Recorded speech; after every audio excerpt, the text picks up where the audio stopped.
Welcome, everybody, to Lights of Miiva, episode 40. My name is Sam Melander, I'll be your GM, and I have some players.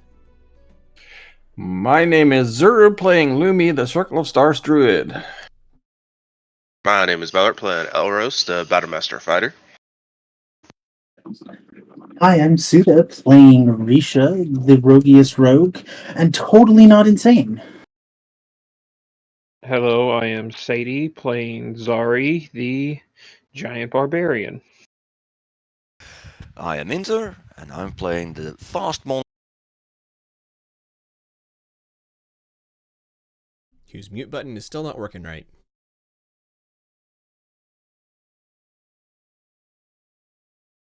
And I'm Ashes, and I'm playing the wizard Ibrakeet.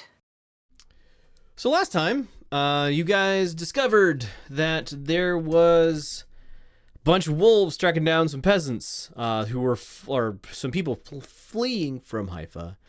You managed to defeat them after turning one of them into a crab and then throwing it across the countryside. 6 months have passed. Because I am a bad GM and haven't spent any time actually preparing what happened during the downtime, because Sam didn't remember he needed to do that before the intro to this. Some stuff happened in between here and there. Some deals were made that I'm sure will not be a problem at all for any of the characters. Some things were learned. And finally, on the 1st of Emerald, you guys have worked your way back to your hometown is not exactly the right word, because you guys often consider Miiva to be your hometown, but the place where you at least spent most of your childhood and young adulthood, Haifa. It is the evening of the 1st of Emerald. You guys planned to make it here after Jet completed, because there's nothing more portentous than arriving at a possible disaster zone during one of the cursed months. And so you guys have spent the last approximately week, maybe 8 days, traveling from Miiva to Haifa. You are tired is not the right word, in relatively high spirits despite everything else, but covered in road dirt and mud. And Ibrakeet, you have been getting a daily sending from your person who does sendings, whose name I always forget because I am bad at NPC names. Entreda, thank you. You guys have been getting daily sendings from Entreda, allowing her to relay what has been going on in Miiva, and allowing you to relay what's been going on the path. And she has been basically using her sorceress skills to keep her able to cast the spell day after day. And yesterday, when you received the message, it was hard to understand, but still understandable. And today, as you guys approach the evening hour, and as the message time comes for Entreda to reach out to you, you hear static. You can only describe it as static in your brain. And the static lasts for about 25 words worth of time, and then it's silence again.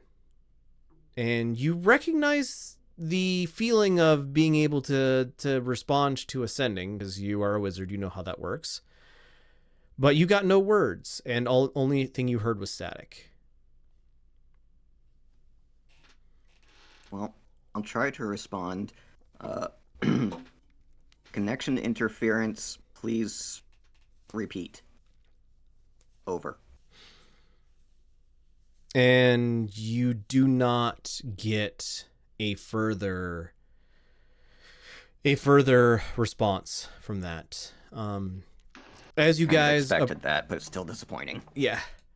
As you guys approach the more northern gates of Haifa, you see you see to the south of you, or the sun is setting to, or will be setting soonish. It's probably about the golden hour, off to the direction that the sun sets in. Don't quote me on that. So it's kind of that glowy thing. Kind of over the town, there is just a sparkling kind of energy. It seems to be flowing up out of the town.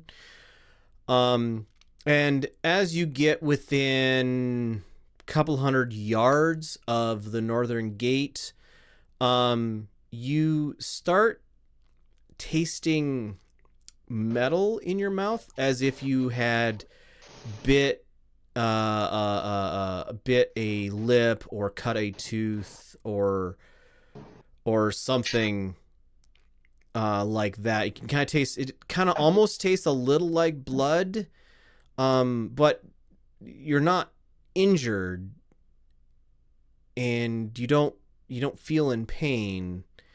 But every time you take a breath in, especially if you open your mouth and breathe in through your mouth, there's this metallic taste in the air.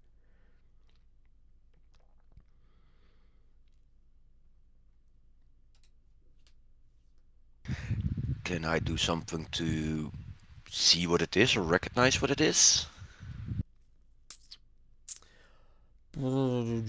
History, Arcana, religion. Give me just an no skill based intelligence roll. 7.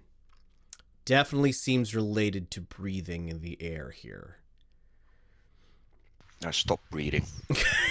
Just hold your breath. Well, this is uncomfortable. Can I have a notice or in perception check from everybody, please? The air tastes delicious here.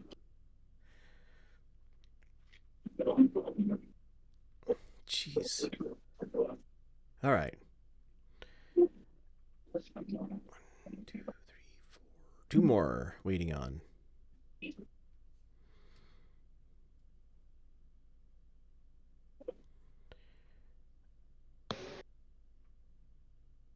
Elros? Sorry. It's all right. There we go. There we go. So, those of you with higher than a 10, what you notice is that there isn't the normal people around that would be here this time of day. The Blades Awakening is apparently empty. There's nobody out in the street that you really see. Like, you don't see the type of crowd of people that you would normally expect, and the gates are closed. Those of you with higher than a 15 see a larger, but not like muscly, but not fat either. Call it medium big fit, but not like athletic. I don't know how better way to describe him. Man kind of leaning over and tossing something at something nearby. Those of you with higher than a 20 see that the thing that is being tossed to is a man, or nearly so man-sized raccoon. Would recognize it as a giant raccoon. And he's just chatting with this giant raccoon, and it currently has the object that he tossed at it, and has it in a like cup that is sitting on the ground, is like dipping it in, like picking it up and rubbing it around in its hands, dipping it back in again, picking it up, rubbing it around in its hands. And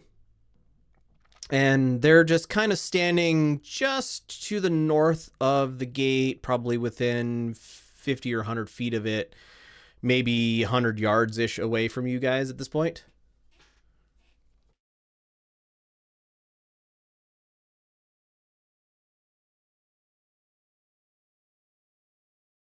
All right, Lumi had a 28, which is higher than a 25. Lumi, you recognize this person. This person is Beraald, who is in the Adventurers Guild with the Sea Slugs.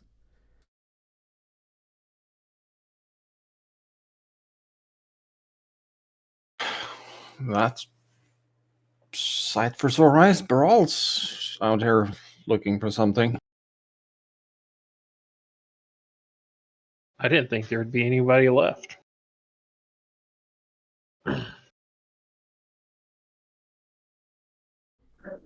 More importantly, Lucy is still there. Lumi will just start approaching, not trying to hide who he is, although his clothing might not be up to guild standards anymore. He's been getting more of the hometown look since moving back to Miiva. All right. Those of you with a more than 20 perception check recognize that Beraald has clocked you as soon as you clocked him, pretty much. But he's watching you, like still talking to Lucy, just kind of watching you approach. And as you get within comfortable talking distance, he's like, hi. I think I recognize some of you. Hey, Elros. Hi, everybody. How are you? Well, could be better. I suppose we're doing fine, but the city could be doing better. Yeah, the city's kind of fucked. I wouldn't recommend going inside of it. Lucy suggested that somebody should stay. Yes, you did. Oh, well, okay. Lucy and I agreed that somebody should stay out here to, like, watch it so nobody accidentally went inside the city, and that, if something came out of the city, that we would have somebody to let me know. And yes, Lucy, I do keep you here because your smell is very good.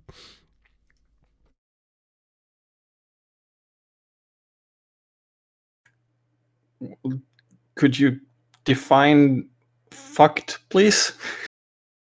Well, so there's these holes in the ground, and usually fucked would imply like penis going into something, but I suppose just a new hole in a thing is kind of okay for the same sort of meanings. But and the holes do, in fact, as Lucy has just informed me, smell like deep holes in the ground.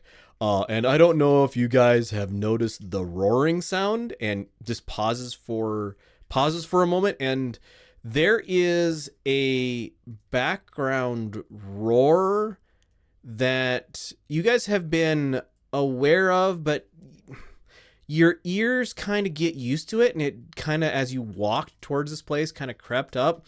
And having it pointed out to you, you realize that it is like you guys are almost shouting to talk. Because it is fairly loud. Yeah, so that roaring sound, that's the river, because the river's flowing into the holes, really, from both directions. And so yeah, the town's kind of fucked, and there's just nasty stuff in the town. And so, I'm out here to make sure that nobody goes in there unless they really, need to go in there. And also because Lucy really likes hunting the little rat brain things that come out of the city, and she says that they're really tasty. Rat Well- brain things. Yeah, they look like a rat, but they have a brain outside their head. Do you know what happened in the city? Well, there was an explosion and an earthquake, and by the time we got out of the Blue Rock to look, there were giant holes in the ground, and there was sky or ground racing up into the sky. At least that's what. And GM just had a brain fart. Hold on, I need a list of NPCs because I'm bad at this. Hold longer, please. Longer, and that's the right one.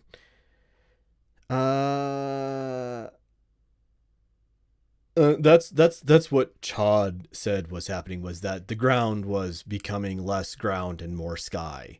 So, and this has been really upsetting. And we may have lost our payment a little bit, but don't worry about it. I think mostly Anweir was the most upset about that. But yeah, he's okay now. He's recovered, especially when we found his manservant is okay. Anweir was don't let him know that I know that Anweir was less upset after we found that out. But it's okay. What's the guild doing these days? Is it still semi-operational, or is it just shut down? Well, so we were supposed to meet up with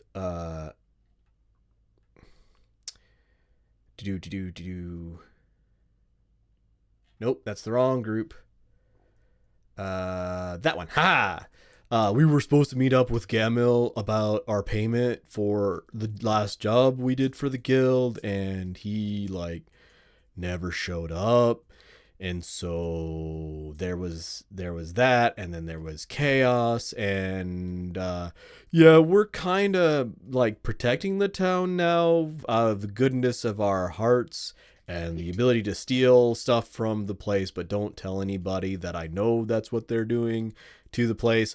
But we're kind of protecting the town a little bit from, well, the holes in the ground, sort of.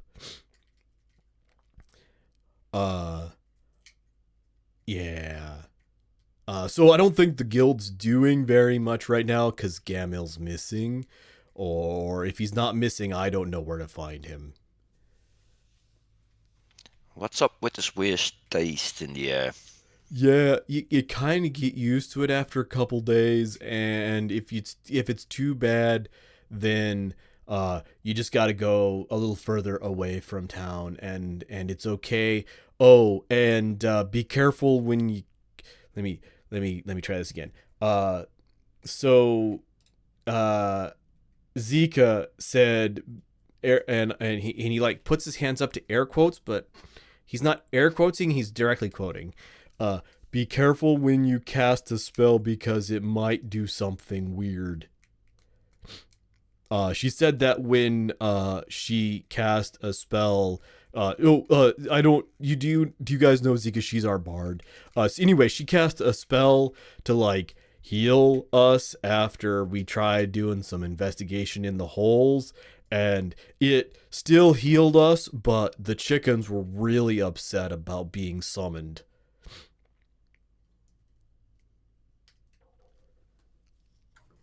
Interesting. What? Blink, blink, blink. No, well, look, they were really mad about it, but they were really tasty. Yeah, and Lucy wants me to let you know that roast chicken is probably the best food that has ever been invented by man. Even if it does need to get washed off after it's cooked. No, Lucy, I don't know why you need to wash off your chicken after you cook it.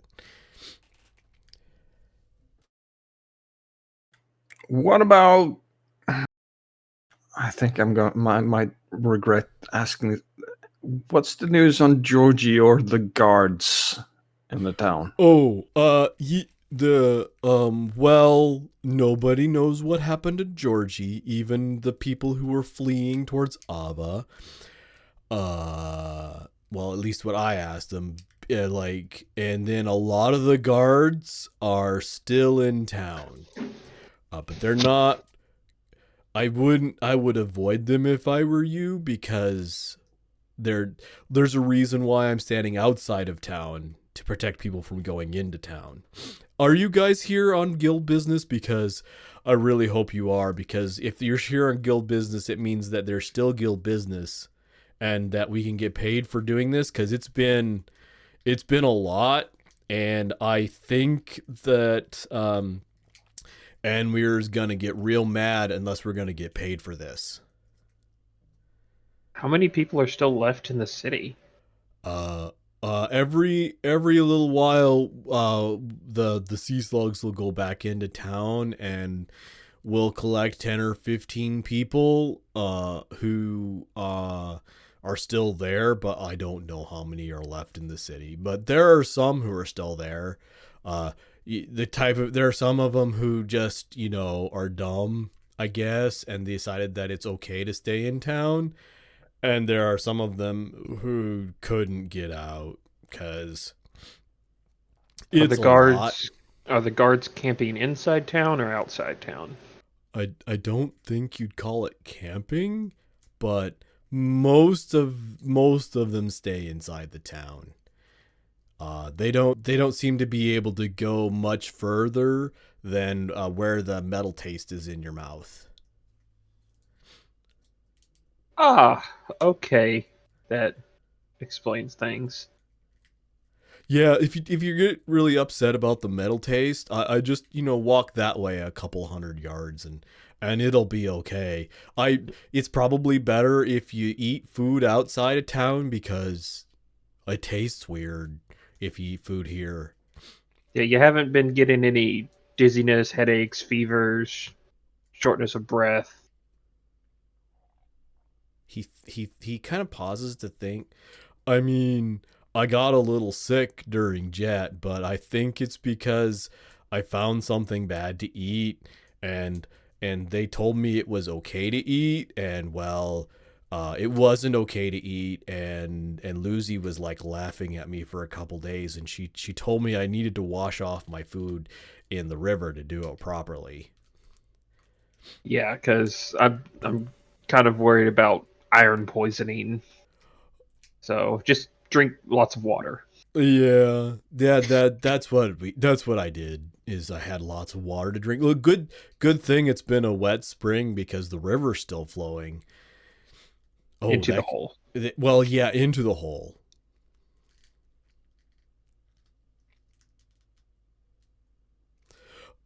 Is anybody else coming this way? Because if it is, I should probably go out and talk to them and to stop them before they get too close to town.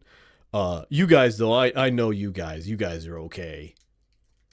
We are an advanced scouting party. We're here to check out the city and report back to. Is Ava sending scouting parties now? No, Miiva is apparently. Oh. Wait, Miiva's sending. Miiva, okay. So Chad said that Miiva was gonna be a thing, but I didn't believe him. And okay, well, that's good. So since there's no city left in Haifa, then I guess it's gonna be the city of Miiva now. Yeah. So after we get through checking this place out for a bit, you can gather your crew and come back to Miiva with us. Oh, okay, that's good. And we're gonna get paid, right? I'd take that up with who's the one who came with us to Miiva? Uh, RP. RP? Yeah. Oh, okay, Hopefully. yeah. We'll take that up with RP. Cause Anwer says that we're still owed like 10,000 brass after the last job, and that with the earthquake and everything, that it's not our fault that we lost the 10,000 brass that we lost. But if you guys find just kind of laying around town near the hole, that's ours, but you can have it, because we haven't had to spend anything while we're here, because there's not really anybody left to stop us from taking stuff. Except the guards that can't leave the iron. Well, they're not really stopping us from taking stuff so much as they're trying to murder us very hard. Trying very hard to murder us or capture us. I'm not really sure what they're doing. But Sounds it like involves another fists and question mark for the great big scrolls. swords. Okay, well. Oh, and there's if you see an eyeball with eyeballs around it, yeah, those things are dangerous. Don't they're real dangerous. Oh yeah, one already killed me. You killed one? No, one killed me. Oh, one killed you. See, yeah, so they're like real dangerous. So you should probably stay away from them. Ibrahkeet got statuified. Well, it seems like you got a lot better afterwards, at least. Oh yeah. Killed him with one hit. About this time, Ibrahkeet, you get another static in your brain. Now that you're standing here, it's like you've tuned in to a radio station, but you're not actually on the tune, and there's another radio station that's trying to play on the same bandwidth, and all of a sudden it's every sending that is currently being sent at the same time in the last, I don't know, 24 hours. And I need you to make an intelligence saving throw, please. Okay, I'm good at those. A 24. So you don't take any psychic damage. And you manage to piece out of the cacophony in your brain. Intrida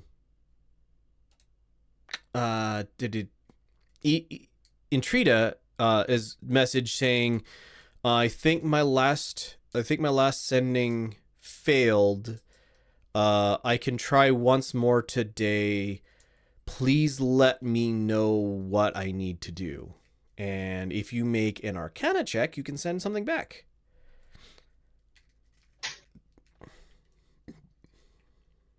That's good enough.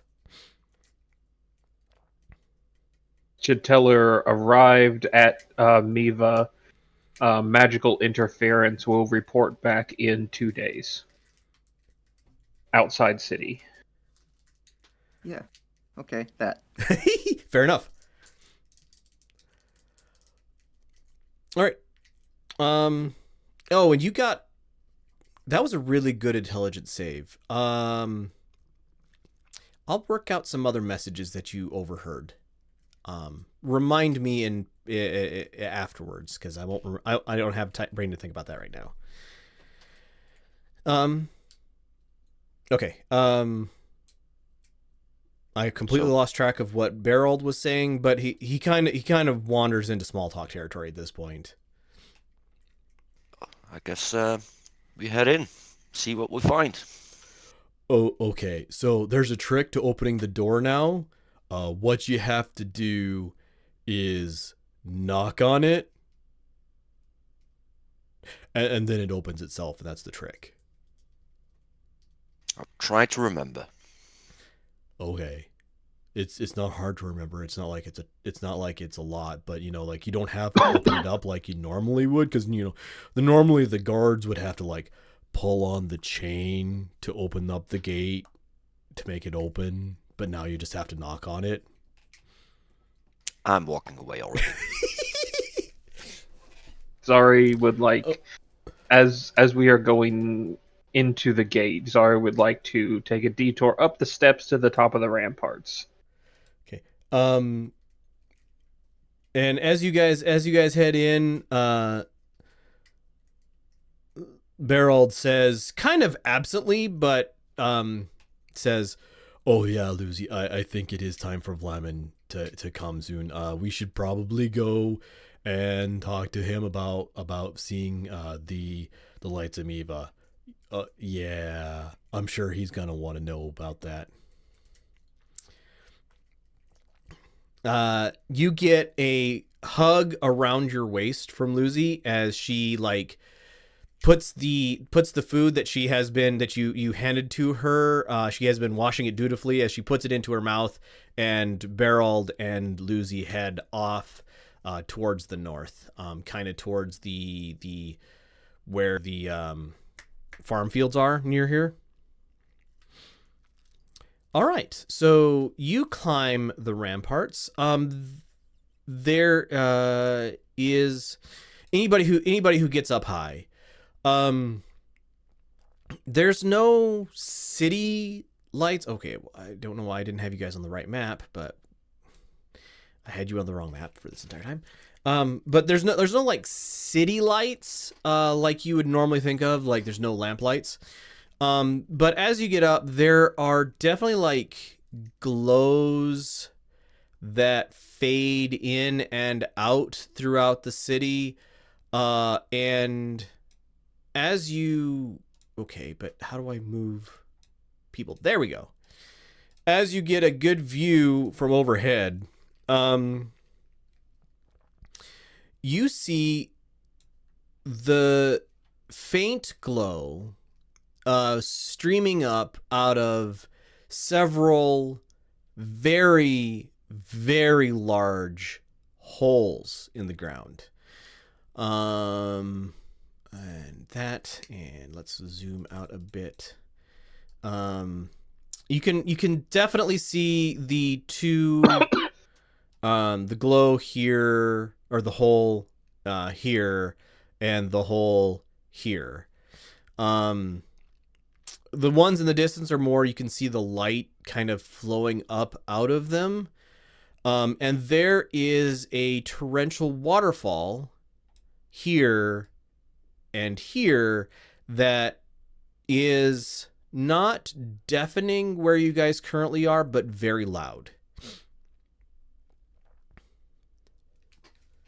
We had the map with the pointers and stuff like that, right? Where stuff should be in the sewers or above. Yes. I overlay that on what I see in front of me. You do a mental overlay of that, and the center of those points are approximating where these holes are in the ground. And every once in a while, you guys will see like a light appear and then go down over the edge and vanish into the darkness below. And every once in a while, you guys will see a light kind of come up out of the hole and get up in, like, back onto the land.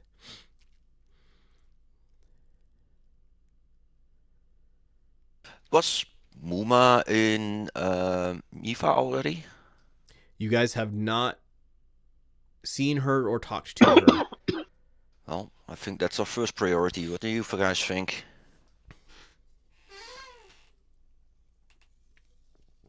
It's at least a high priority. I just have a feeling that Iberkeet, you still keep Bonebreaker nearby, right? Jawbreaker, but yeah. Jawbreaker, sorry. Should we ask Jawbreaker to give a quick recon of one of these holes? I don't really know what we're gonna find in there. We gotta prioritize where we're gonna move through the city, because we could go around the outside and come in from the north. I mean, you guys are currently right here. Ah, we are right there. Okay. Yeah. I thought we were down at the. No, you came in. You came in the northern exit way. Okay. Okay, I thought we were at the western one, but okay. No. So yeah.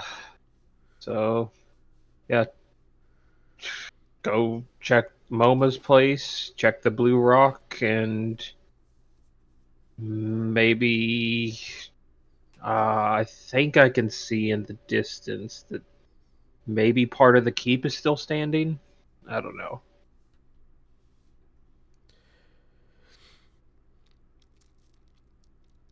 All right. How are you guys moving through town? It is the golden hour. It is that perfect time of day for taking pictures where the sun's light is not directly overhead, and it just kind of bounces off of every surface, and you get a nice fill effect on everything. Everything kind of glows a little bit. The sun's a little warmer. Do we know if that tower has an exit on the bottom as well? Yes. I guess we just walk on the wall so we can observe more and then head down that tower. You guys aren't seeing anybody along the walls.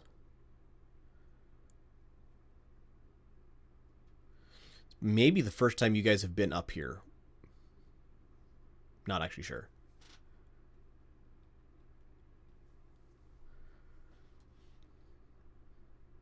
Okay.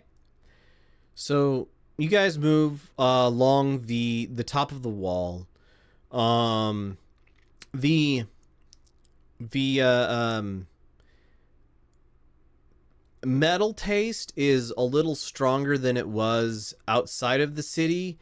And if you kind of move your mouth around and kind of like you can like it's almost gritty a little bit, and somebody experiments because I'm in a little narrative control here, like spitting their saliva out onto like a cloth or something, and you can see like little flecks of rust. It's a little bit red, maybe as if you were bleeding, but it's not the right color red. It's kind of more of a browny red. And if you get up like really close and look at it really closely, you can see that it's like little flecks of rust that you spit out of your mouth. Might want to wrap your all's faces up, try to filter out as much of this as you possibly can. Yeah, Zara, you've been noticing this the least with your face wrappings that you tend to wear. Yeah. Yours is probably the only nose that's clear. Now listen. Luby will also experiment by casting produce flame and just holding a torch in his hand. Okay. I didn't look up the table beforehand, but please roll on the wild magic table. Woo! Wild magic surge. Well, chance edit. Those are the D100s, right? Yeah, it's a D100. I'll go with this one. Reddit told me it's good. Oh, sorry. We need a chance at wild magic. So you feel something going wrong. Please give me an Arcana check. DC 12 to suppress the wild magic surge. 19. You suppress the wild magic surge. So all that happens is you get the sense that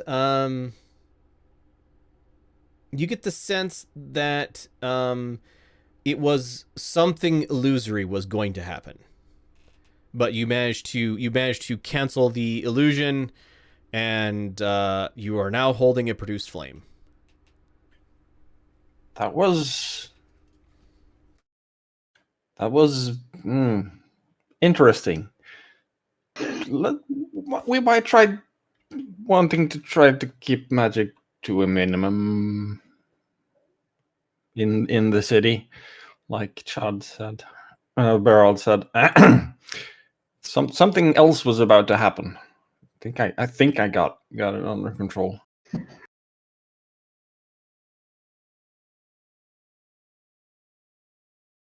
You guys, it doesn't take very long. Anybody who wants to cover their face with face covering, you guys have cloth that will work for that. Ibrahim, you're pretty easy for you to line your mask with something to act as a filter mask as well. And you guys, you guys get to the tower bit. A little further away from the giant hole in the ground, and it's a little less irony here. Could I have everybody? Everybody give me investigation.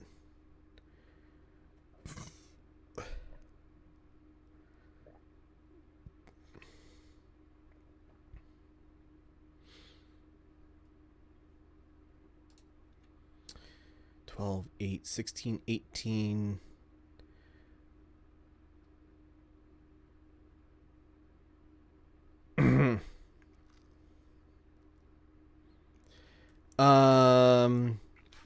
So Lumi and Ibrahim.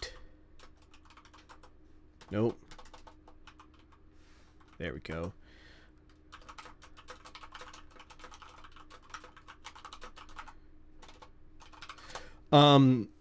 One of the things you guys notice, so there's kind of a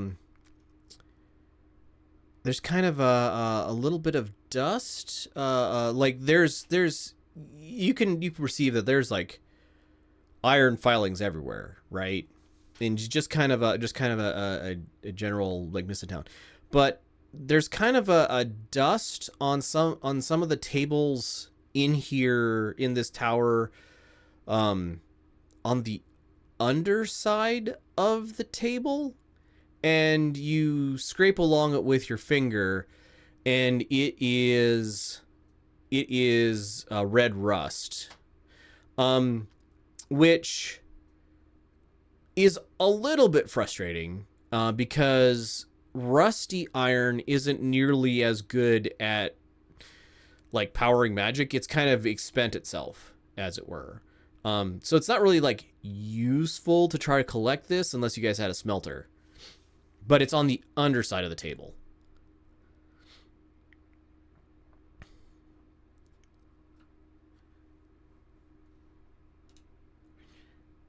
Must have been a hell of a iron dust storm when that spell went off to get this stuff on the underside. As you wipe it clean, it wipes clean, as not as if it's stuck to the table, like not sticketed to the table. It's like it's dust that has settled on the bottom side. Like if you touch it, it immediately falls. Yeah. Well, no, it doesn't go down though. It floats or goes up. Oh.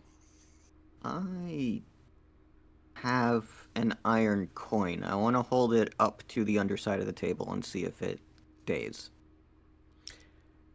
Give me an Give me an Arcana roll, actually. 21.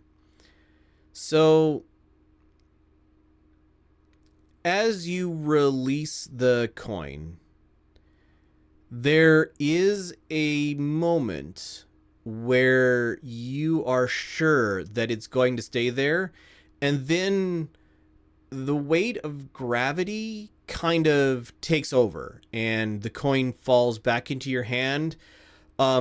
and there's a little bit of spark of energy that happens as gravity takes back over.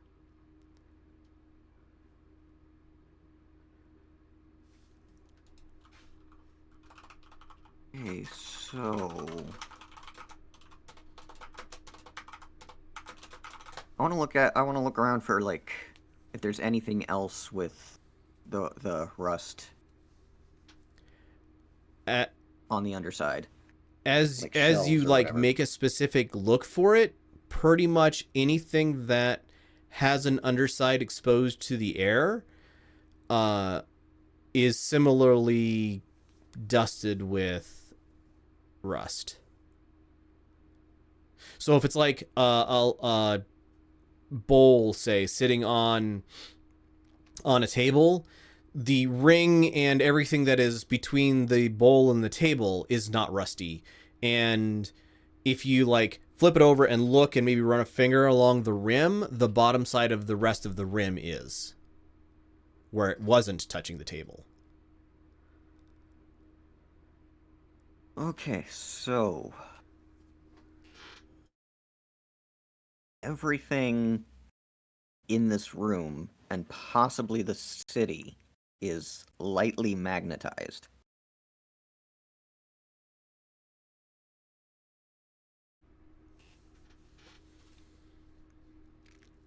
Is what I relate to my party. Mm-hmm. Interesting. Not sure what to do with that information yet, but interesting. I'll walk down the stairs. Okay. From the base of the stairs, the door is unlocked and open.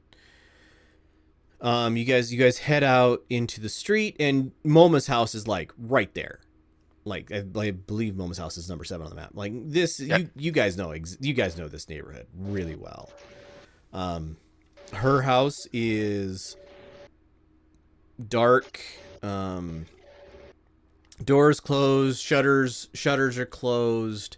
You don't smell the familiar, like it's almost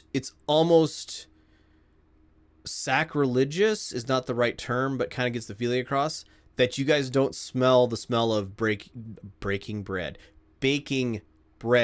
or pastry or pie, or like there's no smell of home baked treats in the air. All you smell is the metallic whatever it is floating through the air. I'll check if the door's open. The door is locked. Oh, that's something new. You've never experienced this in your lifetime. You can't get the door open, Crier? It's locked. Mama doesn't lock. I knock on the door. Quiet. Kind of get that stretch of eternity after the sound of the knock fades away. Look at Risha. I'm not picking Moma's door. You know how much trouble I'd be in if she caught me? I think she won't mind at this point. You've never had Moma disappointed in you, have you? She pulls out her lockpicks.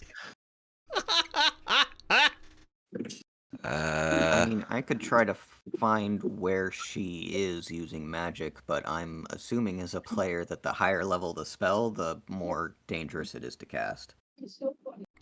As a GM, that's probably pretty safe to say. I'm trying to persuade Risha. Oh, jeez. Risha, you look at the door with a stern expression, and you like wave your like I'm gonna pick you inside of your brain, and you turn the handle, and the handle door is unlocked, or the door is unlocked. The faster it gets done, the less chance Moma catches me. Just tell her I told you to. Well, Right. I'm let's bringing respect the my house. flaming orb inside and looking around. Place is not in disarray. There is a pile of there are, how am I gonna put this? On the table, there is a plate that has a note sitting next to it. The note has been chewed on by some small rodent, probably. And there is, yeah, that's what you see. I look at the note and see if I can decipher anything or if all the text has been eaten. All the text hasn't been eaten. It's a there are definitely missing bits. But the gist of the note says, "I'm sorry I couldn't be here when you got here. The sticky rolls should be good until I get back.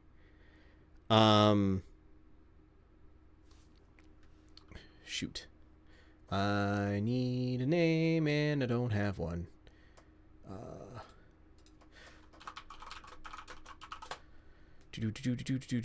That one. Haha. There. Clementia told me that we have to leave now. You guys are familiar with Clementia. She is one of your friends, companions, one of the people who hangs out with Moma. One of her gal pals. She's probably 10-ish years older than y'all. Also one of Moma's adopted. You guys are Moma's grandkids. Clementia is more of a daughter sort of thing, but adopted in the same way that you all were adopted, right? Mm-hmm. Clementia says that we have to leave for a few days, but I made sure to, like, these rolls were done, so they're here for you, and I hope that when I get back, I can make you supper just like you want. That's the gist.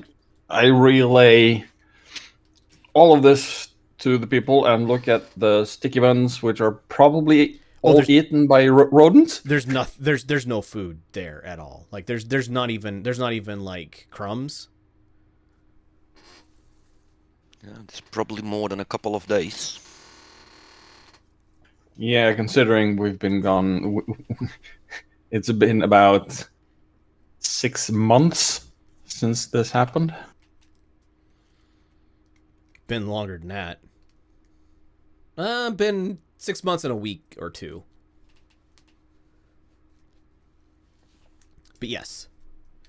Do we know where Clementia lives? She lives in the same district. Her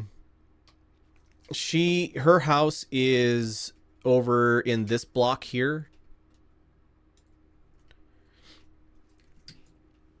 Can we find any clues here to where we're going to both?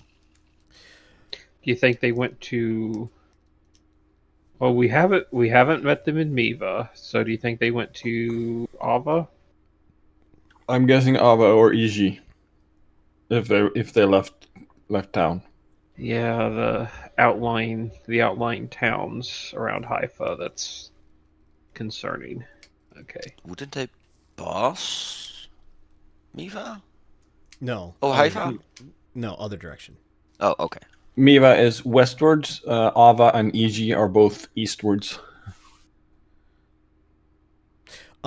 So looking around this house, the things that you notice, is that several of Moma's outfits are gone. along with all of her like her jacket, anything that she might need to like protect from weather, along with all of her shoes, and every cabinet, every place where food is generally stored is empty. Can I get an investigation roll from everybody, please? Or if you have a different skill you would like to use to investigate the situation, argue for me. Well, there's always perception, just walking around skimming. I want to know how Elros is using athletics. Yeah, just throwing stuff around. Just pure luck uncovering stuff. Okay, fair enough. I want to argue perception as in just walking around, just skimming and trying to figure out, oh, something's off there, and directing someone else to look closer. Just keep. You can give me a perception check. Like if you've read the Hitchhiker's Guide to the Galaxy and the somebody else's problem field, Right. like just trying to catch oddities out the side of my eye. All right, with the 15 athletics, you are helping. We'll say you're helping Iberkeet by like lifting stuff up and putting it down. 30 perception. I'll get to that in a minute. So those of you with above a 15 of investigation, probably Iberkeet would find it first. So Iberkeet, as you're opening and closing cabinets and looking around in this house, you open a cabinet and you find in it the desiccated skin and bones of a large sewer rat is what it looks like. Only the cranium of the top of the sewer rat's head is like smooth, and the skin is fused to the skull itself. And it's just skin and bones, so like there's no anything in there. But you recognize this as something you've seen before in the sewers of Ava, as you guys were investigating a certain aberration in that tunnel. This looks very much like a cranium rat skeleton.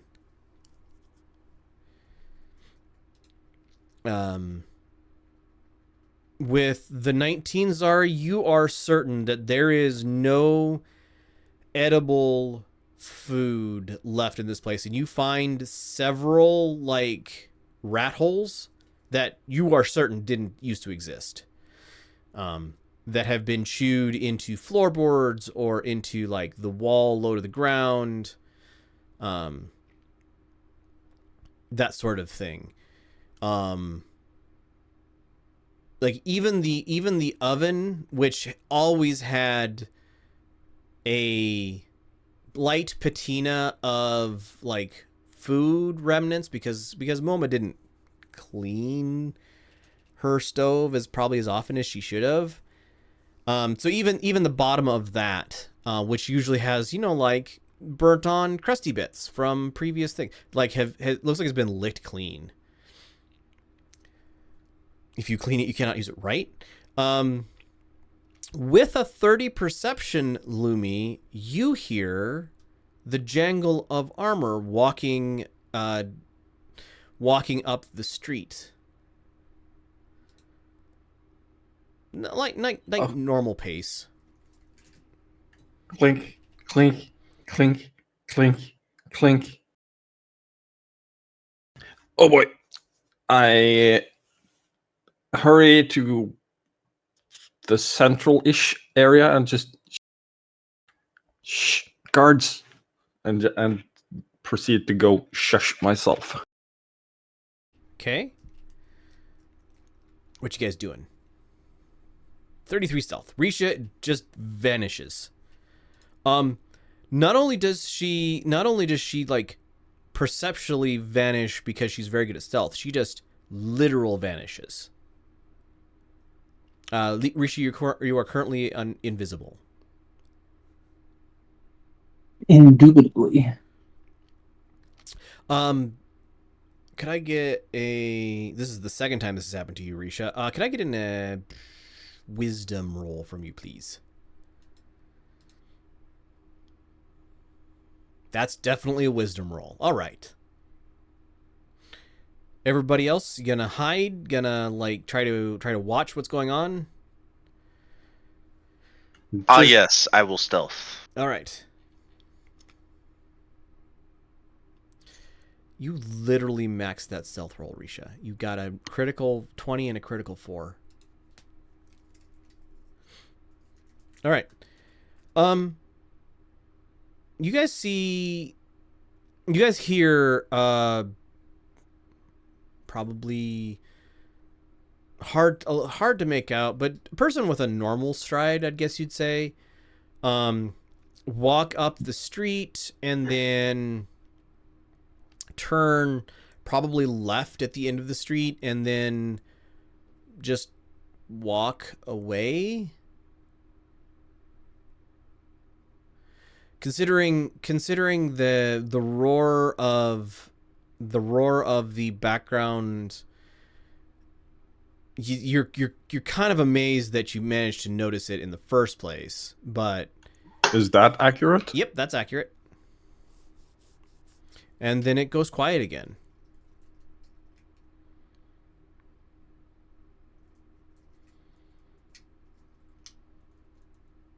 I don't like our odds if we get noticed by the guards this early, because I have a feeling that our arrest or kill on sight orders are still valid. I don't think. Okay, honestly, I don't think there are any human guards left in the city. I think the guards that are left have a kill on sight for everyone.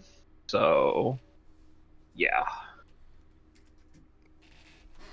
Can we use the back alley to get to Slimentia's house, like through that area instead of the streets? Yeah. You guys absolutely know this place. This section of town, you've been here since you were kids. I mean, we can literally walk right over to the Blue Rock. Right. You know every child-sized, young teenager-sized, big teenager-sized, adult-sized, and Zari-sized passage through this area. Yes, the Zari-sized ones were very important. So checking up Blue Rock, and her friend's place is next. Which one are you headed to first? I don't know. I'll say Clementia's place because I doubt we're gonna find much else there. Maybe a note where they went. Yeah, like we can check, but I'm not expecting anything substantial. But then we check the Blue Rock. Right. See what's left there. Yeah. You guys head over to Clementia's place, and much like Moma's place, the door is locked, and the shutters are all pulled, and it is quiet.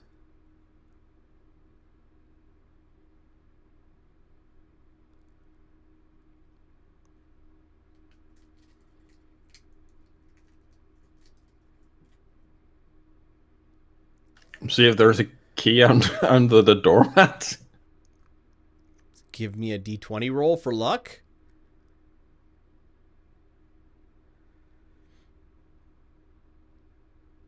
You don't even find a doormat.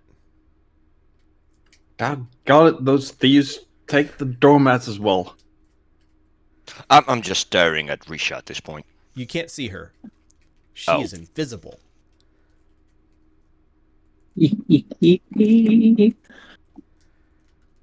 Quick work of the lockpicks. This door does not have a very good lock on it. But quick work of the lockpicks, and the door quietly swings inwards towards a dark home. You guys have been in this home many times. You're familiar with it. I'll just say in a random direction. Thank you, Risha.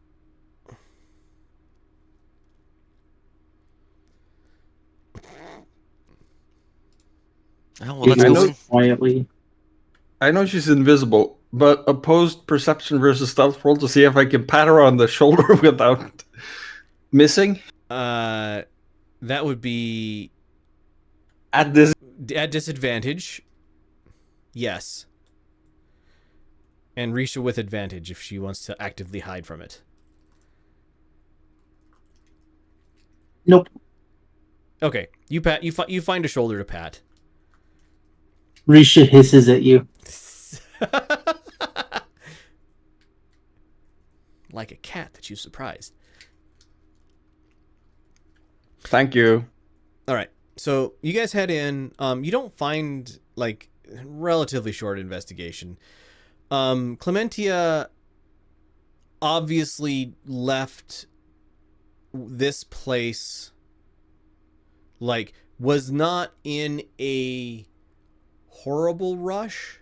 Like, was maybe urgent. You find things that are like the drawer to a dresser has been left open, and one sock out of a pair is laying on the ground, and somebody who was packing in a hurry but not like immediate catastrophic fear for their lives sort of Packing hurry. in a hurry, not, oh god, I need to get out of here yesterday. Right. Yeah, so basically take everything I can instead of taking only the essentials. Right. Take everything that I think I can carry, as opposed to I have the clothes on my backs and I'm fleeing town. But you don't find a note. You don't find any real clues here. Could I have everybody make me a wisdom saving throw or roll, or if you have a skill with wisdom that is remembering things, that would be accurate too. Most memory things are int-based. Yeah, I know. But I have a +8 on my saving throw.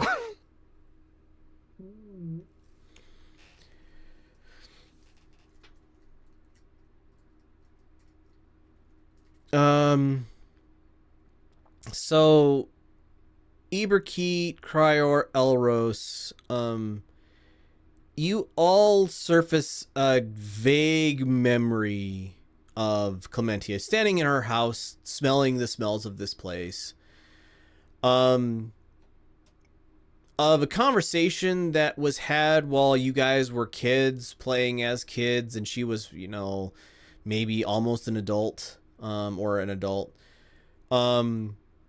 Of her talking about some relative off to the east of here at one of the, like, satellite villages that help support the farming communities. And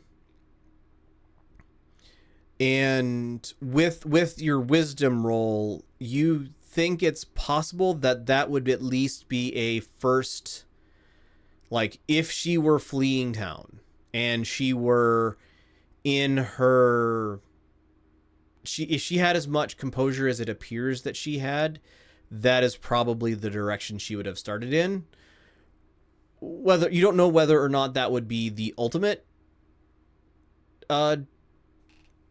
answer, but that is the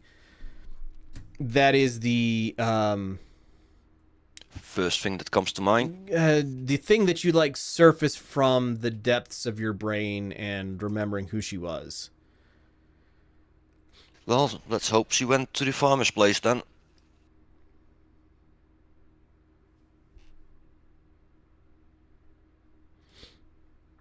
All right. So, Go ahead. Oh, I was gonna say Lumi, yeah, also since, +8 apparently wisdom. How do you have a +8 wisdom? I have a base +5 to wisdom, and our proficiency bonus is +3. I mean, fair. That is accurate how math works. I have an int save of 8, so Yeah. Still Druid. still bottles my mind. Yes, I said that wrong on purpose. All right. To the Blue Rock. Yep. Yes. All right. You guys head to the Blue Rock Adventurers Guild. And you find this place, the doors are not locked. It is much like other places that you have visited here in town. Quiet and like calm. Like the somebody's taken some time to like close the shutters on the windows. The doors to the outside are not locked. Gonna go ahead, and since we have an actual map for this, let's go to it. And yeah, you find yourself in the Blue Rocks Adventurers Guild, much like every other place you've visited so far in town. You don't find any. I mean, you probably would be coming in the back door, but you walk in and you like look in the kitchen, and there's no food in the kitchen. Looks like rodents or similar have been to it. There is the card game that is always perpetually running here, or at the gaming table, is like somebody's left all of the tokens on the table. The cards are kind of scattered around. And so it's somebody left this place in a hurry. At several points in this building, this is the largest building you've been in since you got into town. You can notice cracks in the wall that look like something has shifted, and you just see a inch wide crack at the bottom that slowly narrows up to, as it gets towards the ceiling, narrows up. And there are several places in this place that those cracks exist, and some of those places look like regular rodent runs. You like see scat on the ground near them. You see like wear on them as if there was something that had moved through them, that sort of thing.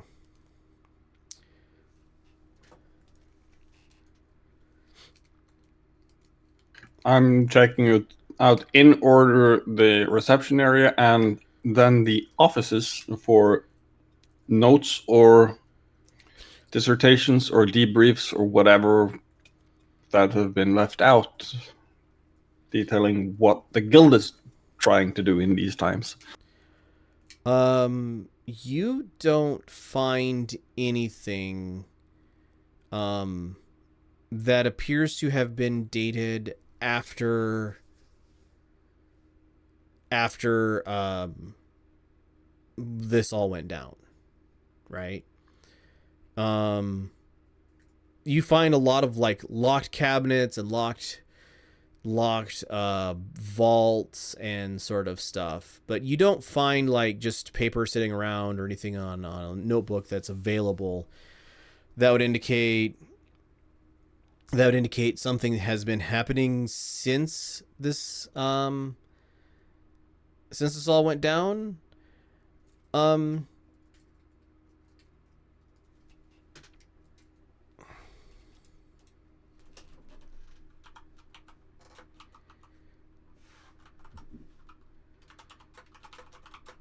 whole boatload of nothing worth of information over here.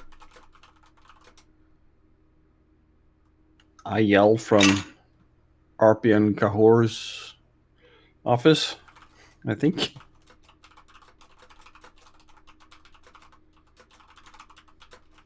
12th of obsidian. Can that be alright?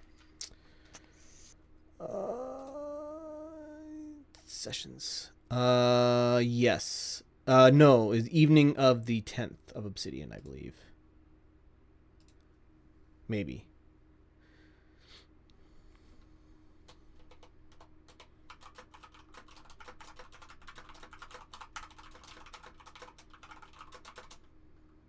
Okay. So there's not really anything left here.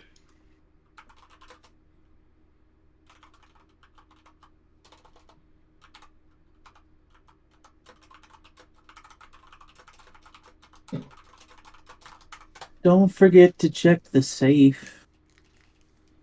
The safe is locked. You hear Risha saying as she fades back in from invisibility. Never know what they left behind in a hurry. Yeah, be my guest. Oh, you can see me again. Yet. I said, be my guest, staring directly at Risha. Like, there you are. You can check. Fine. Risha, before your first failure at this, I would like you to make an investigation check. Also, Elros, I sent you a message. With a 23, you notice a faint magical signature on the safe. Surprise, surprise. It's trapped. And now, with your more than 5 lower than the DC of the trap, I would like you to make a reflex saving throw. Yep. You take half of 16 damage, so 8.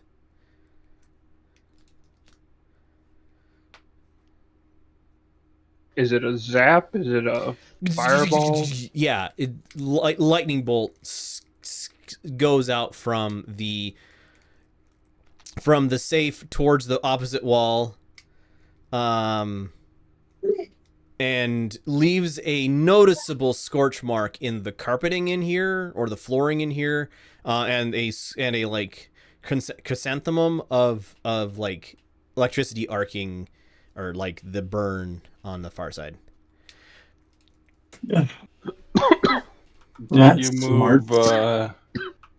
Did your greed surpass your survival instinct again, Arisha? No. Never.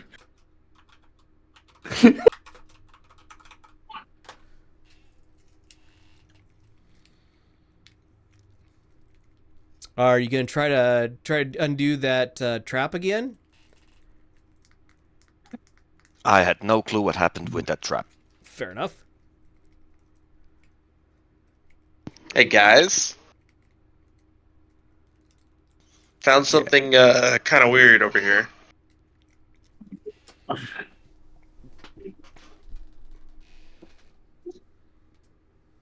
No. We'll do it later. What do you call weird? It looks like a glowing card of some kind. Okay, let's see. I putter about till I find the glowing card. No, he has it in his hand. Yeah, it was stuck to the bottom of my foot, or the bottom of my boot. Like, is it like playing card or business card? It's like a tarot card. It says it is a Fate's Tarot card. Oh? Maybe? Okay, I want to take a look at that. You get that away from me.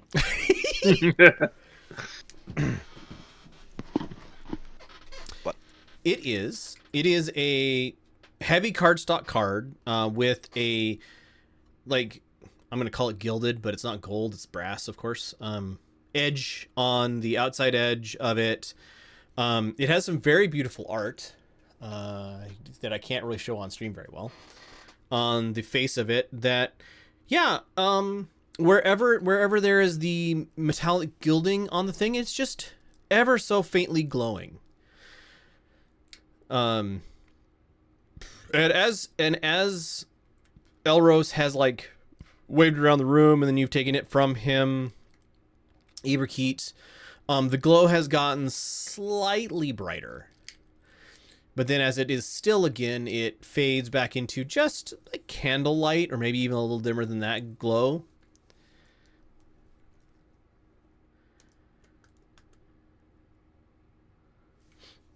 What do I know about these kind of cards?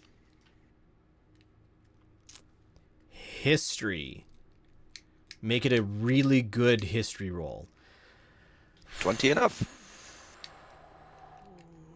It's unnatural. Though. It's magical. It could be a tarot deck or a tarot card that is somehow magically enchanted to give true readings. It could be a tarot deck that is magically enchanted to do something else, like a deck of what is it? The one that you like throw on the ground, illusions, I think is what it's called. You've heard of a deck of illusions. With a 20, yeah, it's probably a tarot card out of a deck of cards. Is it the only one? They normally come in decks, and I think they are enchanted to do something.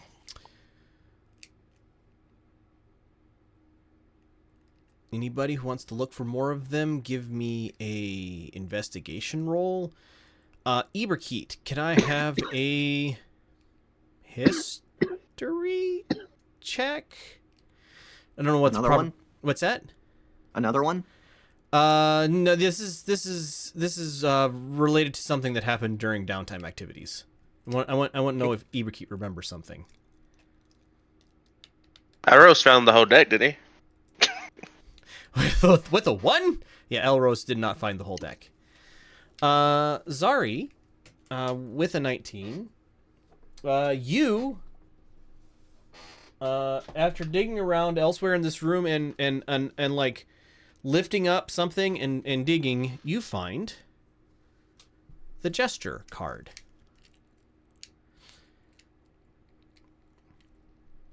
Is this a Eberkeet, joke? you remember having a vision at some point during these 6 months of the sea slugs in this room when an earthquake happened, and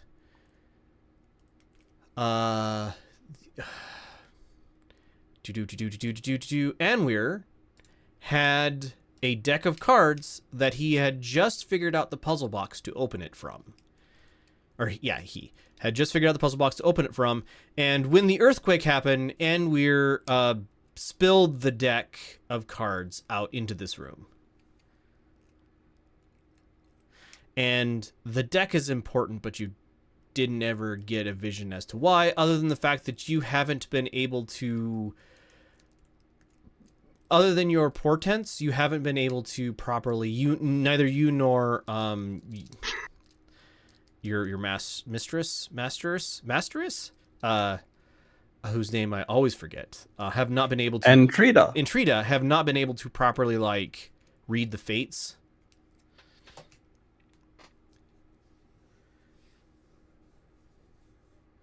Like every time you try to cast a see the future type divination spell, it just fails. Oh, that's why my portents are so mushy. Yeah.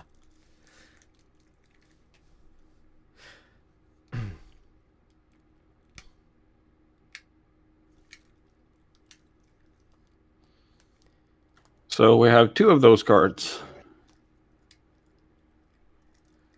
What happens if we find all of them? Or can we find all of them?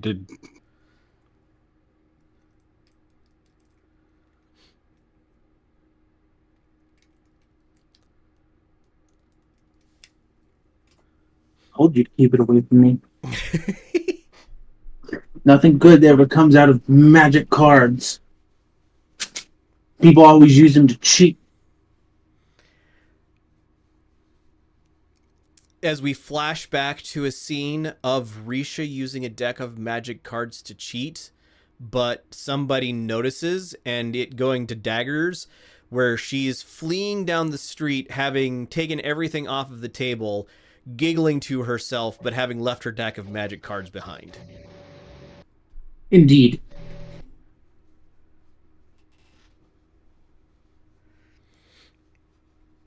So if these cards are magic, would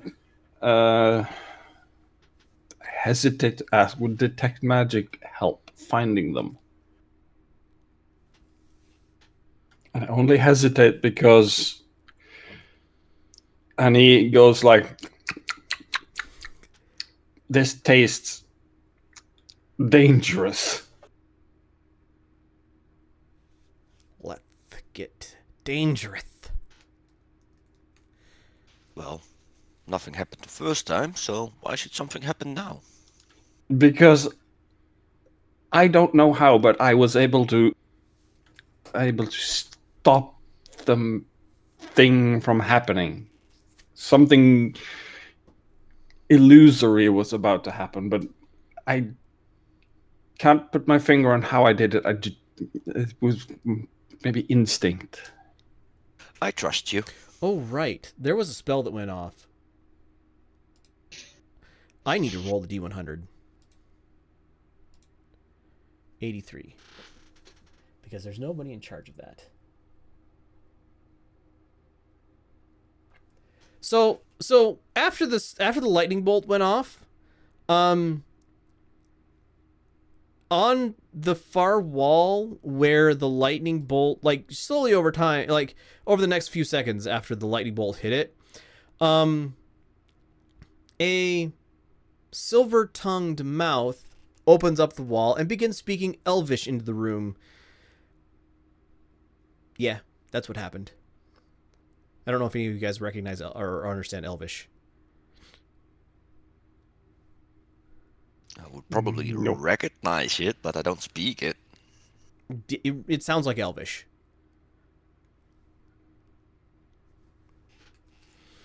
All right, what you guys doing? I'm taking a candy. There's no food anywhere in this place. Oh, you're taking one of the... Got it. You... Sorry, I forgot what candy you're talking about. So you take a candy, and the mouth speaking Elvish, it's saying all of the right words, but the sentences are gibberish. Just strings of unintelligent words over the next probably 5 to 10 minutes come out of this mouth. I try to talk back to it. Does it hear me? When you speak to it, it begins repeating what you say to it back to you.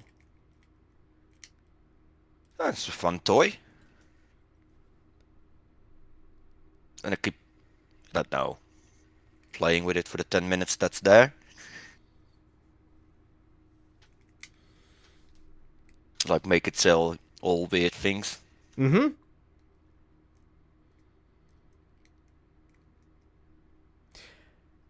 You gonna cast Detect Magic, Lumi? I don't have it already. Oh, well then. I was no. I was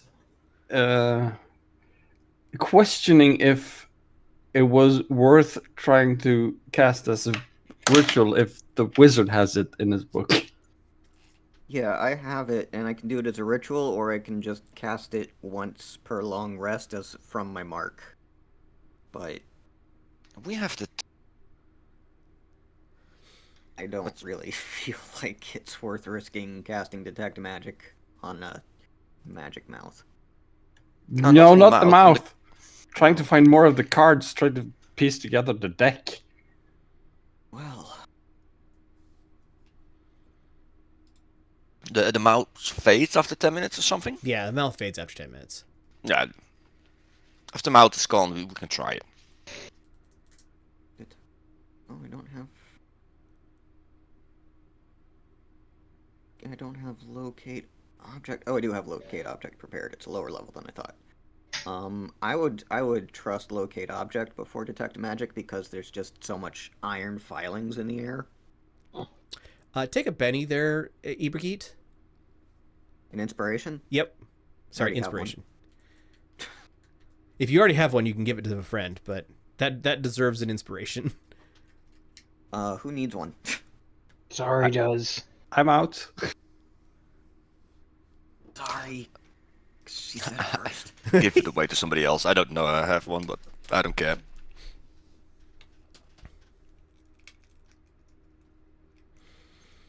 You thinking about it, you realize that casting detect magic here would probably not be wise. Yeah, at best, I'm just gonna get static. Probably be blinded with the magic everywhere. Is there magic in this room? Yes. Where? Is there Where? is there magic in the city? Yes. Where? Yes. Yes. What Yes. school? Yes. What power? Artifact. All right. So, okay, I'm gonna have everybody stand at least 30 feet away from me. And I'm gonna cast Locate Object. Okay. What level spell is Locate Object? Second. So that is DC 14 Arcana check.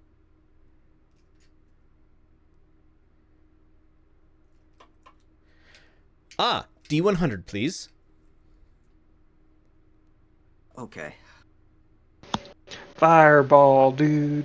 I could use a Portent on that, or an Inspiration, but Wild Magic's fun.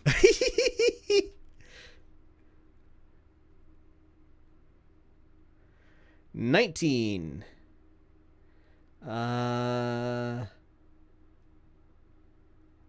For the next minute, creatures within 30 feet of you gain 5 temporary hit points at the start of your turn. These hit points do not stack. Yay. So- Right, but the spell still works. But the spell still works. Okay. So we move the cards that we have far away. So they don't get pinged. Because the deck is spread out, here is how I'm going to... You get a pull or a ping in however locate object is perceived by Ibrahit, right? In the direction of every card within 1,000 feet of you. Because you have cast a spell, there is only one more card left in this building. It's like kind of in this closet here, as if somebody had rapidly gathered up the cards and was not really carrying them right, and it fell off and then got kicked over. And that card is the Fool. Oh, the Jester and the Fool. Great. Yes, so you now have Fates, Jester, and Fool.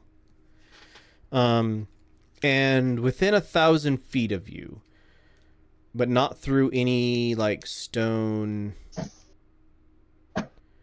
1,000 feet's, is that a quarter mile?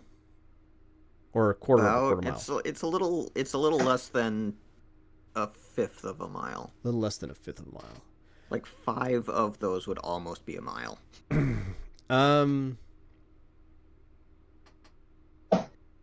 There is one more card as you head out the main entrance of the Blue Rock. You get the ping of a further one more card. And it is across the bridge. Hold on. It is across the bridge. Over here somewhere. Okay, well, Or this over. feels like a trail. I want to follow that as far as I can in 10 minutes. If Okay. when I get to the next one, another one pings. Yeah, we'll follow. All right. You guys work your way across the bridge. And this place, like, strikes you as the last time you were in town, you had an encounter here. And it feels a little weird, but as you're moving through the town, you hear a sound, and then you hear the sound of running feet headed in your direction. Oopsie. Not that one. Haha, that one. And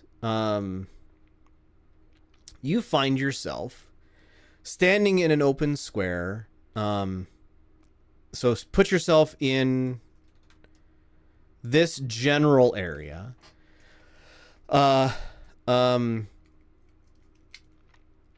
Because of the roaring sound and it being relatively late evening, you didn't notice the sound of the you're gonna call them creatures because the big weird black lizard things do not look like anything you've ever seen before. Before like one of their head pops up and says something. Oh, hey, you have Crier, you have candy in still. Says something in a language none of you recognize except for Crier. What language do they speak?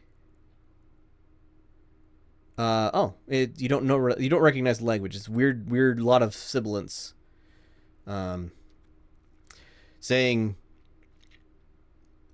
"Hey, look over there," and then pointing in your guys' general direction.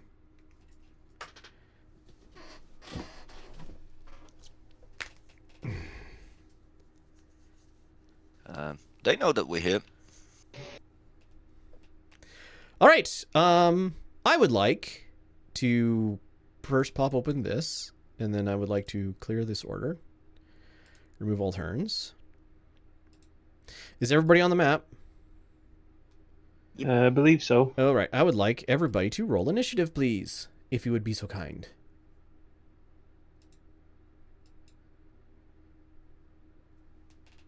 I'm currently taking care of the 1-year-old. Give me a sec. No problem.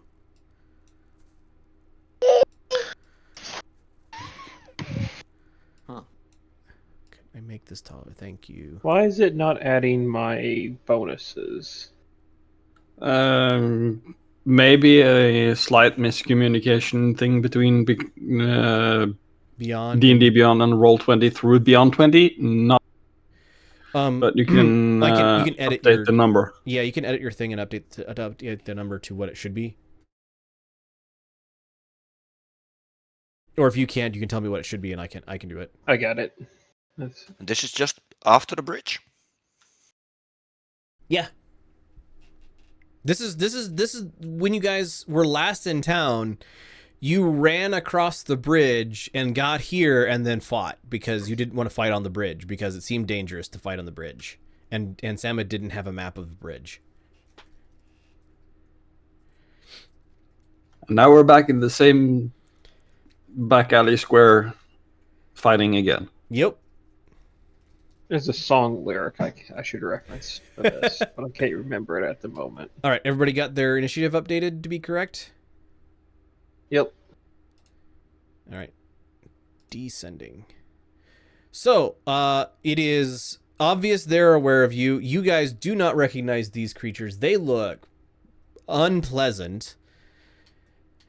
And they're pointing at you. Elros, you are up first. All right. Let's see here. It is safe to assume hostility. Yeah, my roll 20 is lagging like mad crazy. Give me a second. Fair enough.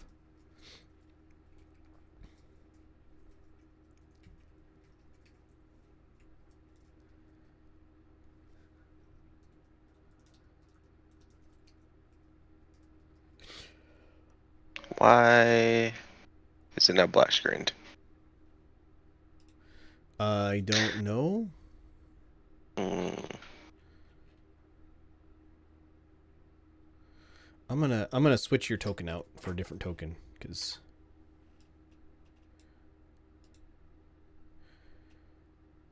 we have an updated token for you since the last time you were here. Yes. I got it saved if you need me to throw it up. No, it's there already. It's just the last time we had this fight in this place, your character was a different token. Ah. Oh, of course I did that and I removed you from the list of initiative. I'll add you.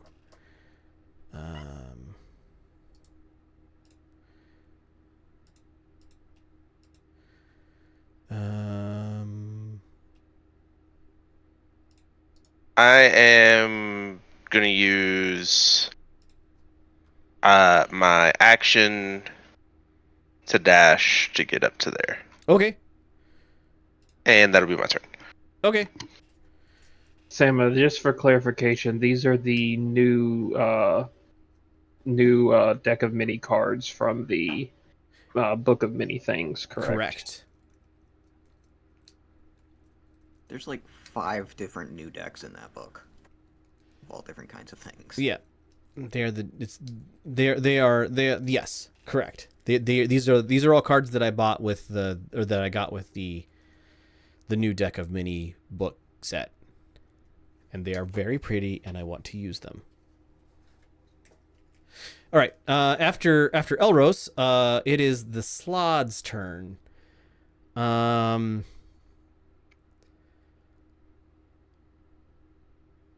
Do you have? I think it's Mage Killer that lets you do an attack of opportunity on somebody who's Casting a spell? casting Yes. a spell. You do. All right. Well, then you get to make an opportunity attack against the guy who is here, as he is casting Fireball.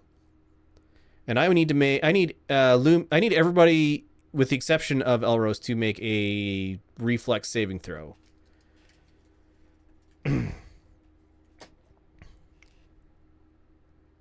18 to hit.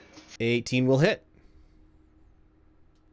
I have advantage. That is 13. Minus 13. All right. It's a 21.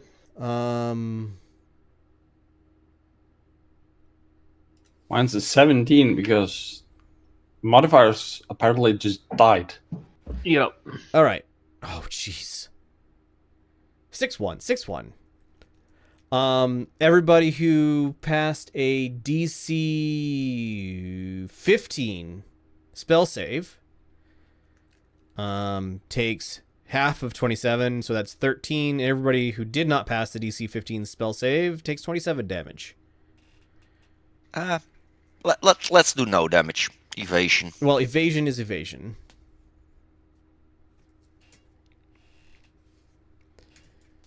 I like the sound of using evasion as well. Okay. So how much damage was that on a save? 27 no save, 13 save. And then Elros, the other guy, will attack you twice with his greatsword. So that is a 15 to hit you. That'll miss. And then a 25 to hit you. That'll hit. So that does 10 slashing plus 7 necrotic. So 17 total. And then he's going to try to bite you. 29 is a critical. So That is 2, 4, 9 piercing and 18 necrotic. All right.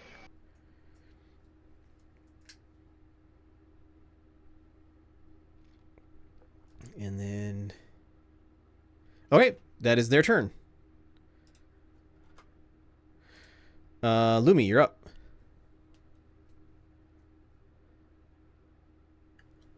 Probably gonna regret this, but I'm firing up a guiding bolt at level 1 Okay, so that's DC 13. at the Arcana thing check. that flinged a fireball at me. Right.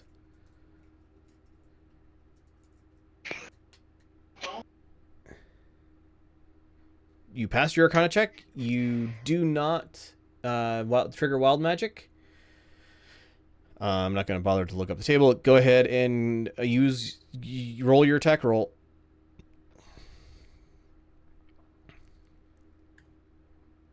Beyond 20 is starting to fritz out, like giving me sidebars and stuff, so please hold. Fair enough. I'm gonna try and force a deep refresh of the page, see if that helps. I hope so.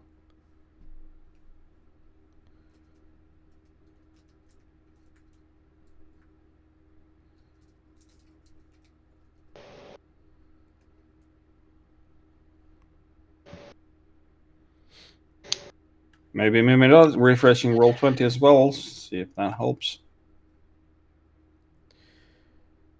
Technology. It's amazing until it breaks. What helped me is I turned off and on hardware acceleration in my browser settings. That is weird, but I see why it might help.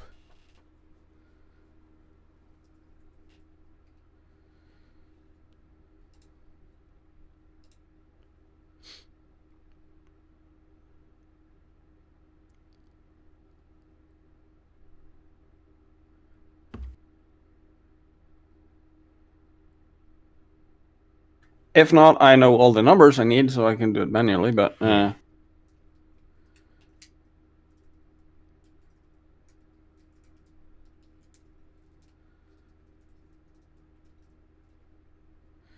Seventeen will miss.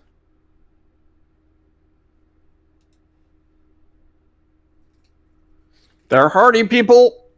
And bonus action... Let's figure out if magical feats trigger wild magic surges and go into archer mode. Give me a wisdom saving throw, please. Bless you.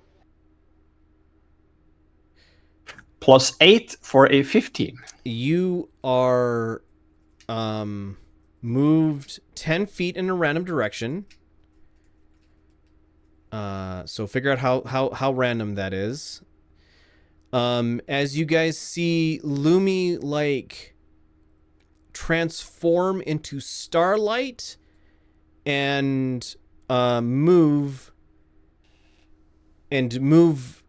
just like fade out of existence and then fade back into existence. And I would like you to... We're not going to do any damage or anything. Yeah. So move yourself 10 feet. And then you are in starlight form. Only you're like... Starlight for you, like you... Your like skin glows and what happens? Skin glows, and instead of me, you see parts of the night sky, which usually end up towards showing the constellation of the Archer. All right. So instead of that, you guys see the as a like sketch from a note or from a children's book image of the Archer constellation in where Lumi is currently standing. I like cartoony is not exactly the right word, but not real. A children's attempt to draw the Mami Faha. Not a children's attempt to draw. A child, like a book that you would read to a child. The illustration from that. Ah. Zari, you're up. Okay. Zari is going to move. Hang on, I have an attack also on that, unless Go for it. that did fire. No, I don't think that fired. I think being teleported 10 feet and turning into an illustration feels weird enough that it's not. You don't get to shoot your shot this turn. Roger. Okay, Zari moves here. Okay. Zari is going to rage. So Sure. may I get Big Zari? You do get Big Zari. I'm assuming you get Big Zari closer to the things. Yes. Giving you the extra 5 feet. Oh, come on, mouse, please. The extra 5 feet you need to actually be in contact with the thing. Oh, I get 45 feet of movement plus. So I'll put you there, and if you want to be Big Zari somewhere else, feel free to move yourself. Nope, that's good. Okay. And this Zari is going with a ponytail made of clouds, because I am going Cloud Giant for thunder damage. Would this be considered a magical ability? Because it feels like one. That is up to you. This feels like something magical happening. So I would like you to make me a Constitution saving throw, please. I'm good at those. Yep. Plus 6, so 11. So, Zari, you try for big. You arrive at... Oh, come on. Oh, come on. Please, let me... I hate my mouse so much. You arrive at real big and have disadvantage on your attacks this turn.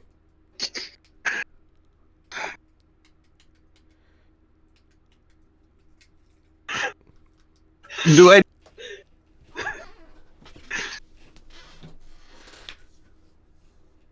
Do you what? What was the question, Zerder? Yeah, it feels do I do it next round? Do you do what next round? Okay. Anyways, Zara, you have a disadvantage on your attacks this round, as you are much bigger than you expected. Although instead of a plus D4 damage, it's a plus D8 damage. Oh, that's what you... Right.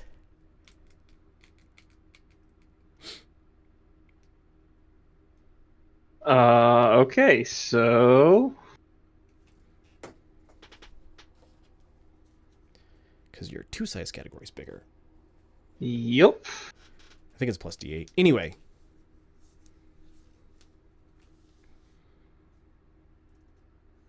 So, going to swing once at the guy at the south. Mm-hmm. Oh, and you have reach appropriate to your new size. Yep.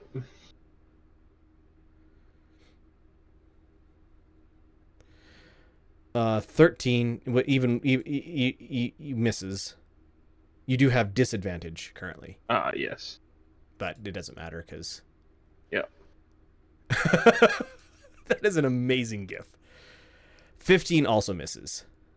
So your hammer hits behind the thing, leaving great divots in the ground. The other was a natural 22. Oh. And friendlies can occupy Zari's space because Zari is that big. Good to know. You're huge. You're like 25 feet tall. That was a bonus action and movement. Crier,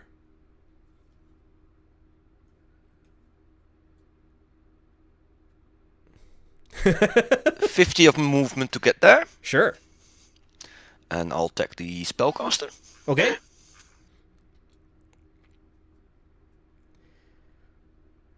$25 will hit. 7 damage? 10. 10 damage. Two-handed, yeah. And you can make a... What was it again? For the stunning strike. Con save. 15. Con. Ooh, he fails. He is stunned until the end of my next turn. Okay. Then I'll move there. Yes. No, I'll move. Stunned.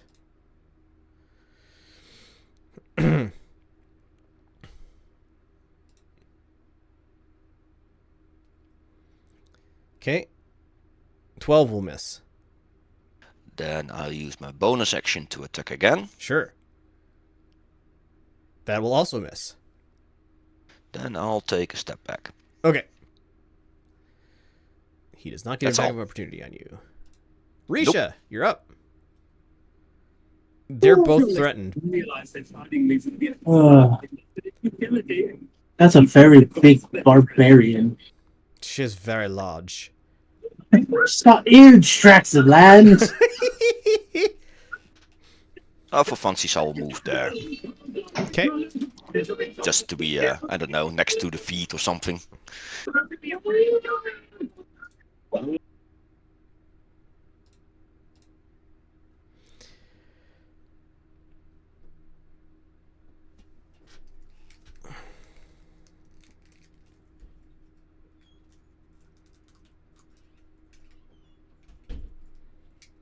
Oh, now what to do? What to do? Everything feels all wibbly wobbly.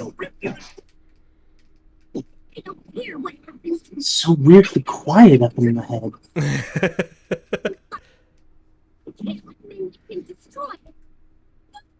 All right. Yeah, we're gonna do it. Eldritch Blast. All right. I would like you to make an Arcana check, please. Yep. 12 will miss. Come on. Push the right button. Arcana of 16. That's good enough. You do not trigger wild magic. Oh.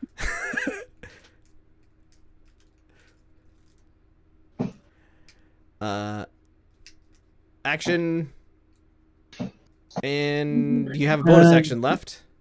Oh, just the second beam of Eldritch Blast. Second beam of Eldritch Blast. Okay.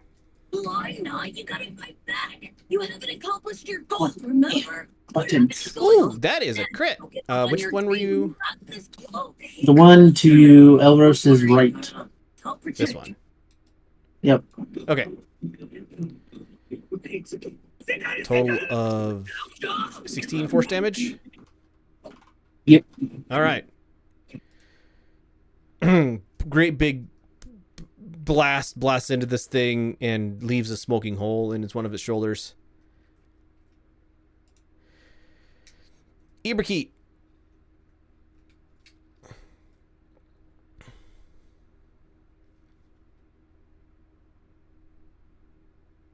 Oh yes, and anybody who has an attack on the stunned one has advantage.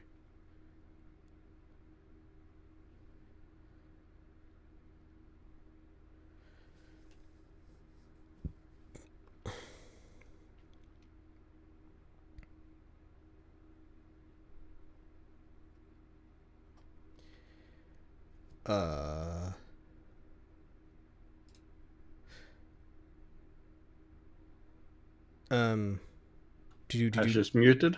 Yeah, Iberkeet's muted, but I'm assuming that's Fairy Fire? Oh, yeah. Sorry. No, it's light. I'm casting light on Zari's boot so that I can see what's going on. Fair enough. I need to... That's 20 bright and another 20 dim. Dynamic lighting. Emits light. Bright. You also need to make a Arcana check. 20 bright. Another 20 dim. You're good. And I'm going to move into space since she's big enough to allow that. Mm-hmm. And that's my turn. Okay. Hey, there's a statue there. Zari's bigger than it. Quite a bit. We could go even bigger. Uh-huh. Elros, you're up again. You have a very large Zari behind you, and you have advantage if you attack the guy to your below. Yes, I am going to attack the guy below. Oh, go for it. 26 will hit. That is 15 damage. 24 will hit.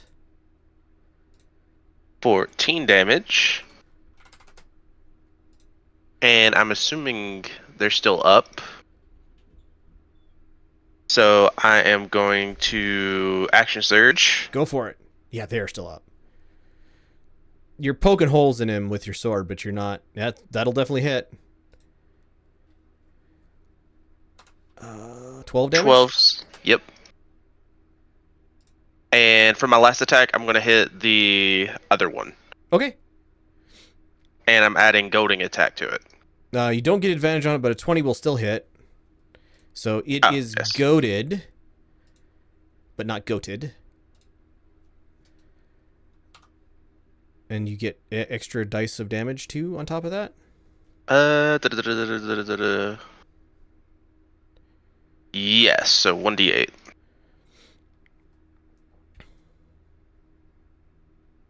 So 20 damage to that guy? Yes, and he'll have disadvantage attacking anybody other than me. Fair enough. And that's my turn. He is mad at you because you just poked him in like the cheek and then like stuck your tongue out at him or something.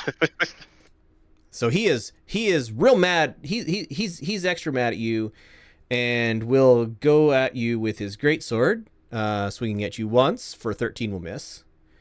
For 10 will critically miss, and I'm going to say that he just like screams at you for instead of trying to bite you because he's so mad and he critically missed. The other one is stunned. I am going to use another superiority die for riposte. When a creature misses you with a melee attack, you can use a reaction to attack them once. Go for it. The other one can still mumble. He's mumbling in Slod. 23 will hit. 13. For 13 damage plus 1d8. Dear Lord, man.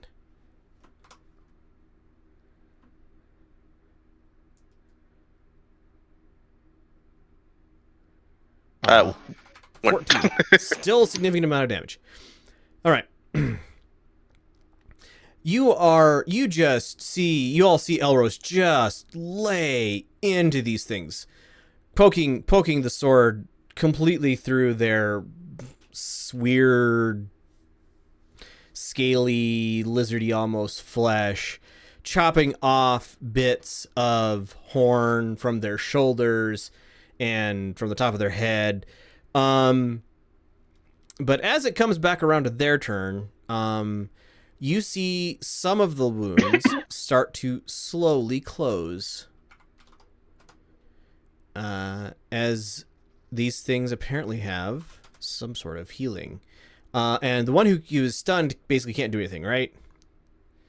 It can mumble. Okay, and so the other one attacked Elros. That's their turn. They're not going to do anything. Bonus actions? They don't have any special bonus actions. So, Lumi, you're up. Verdict is...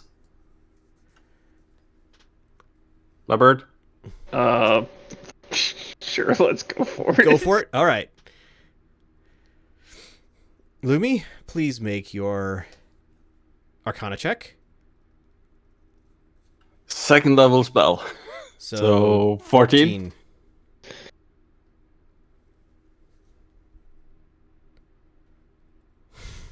Okay, so Zari gets bigger by one set of squares. And then you need to roll a D100, please. 81.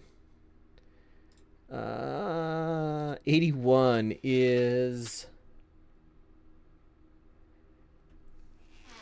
you guys hear ring out, apparently from Zari in her enormous form. I can't.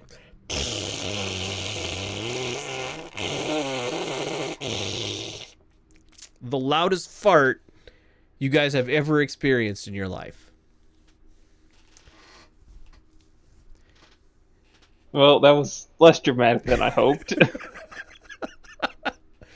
Do I have to roll a con save? No, there's no spell. There's no smell associated with it or anything else.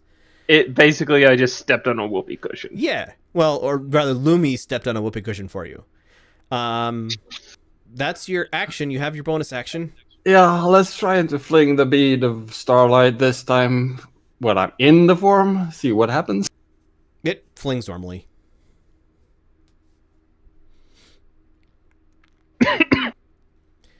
Go for your attack. 24 will hit.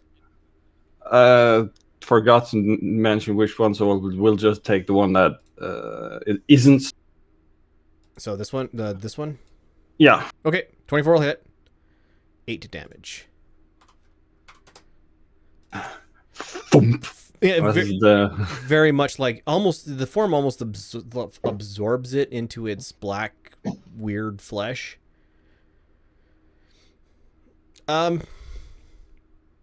So your bonus damage went up another dice size, Zari. I think we're up to D10 now. Yep. Enlarge reduce adds a D4.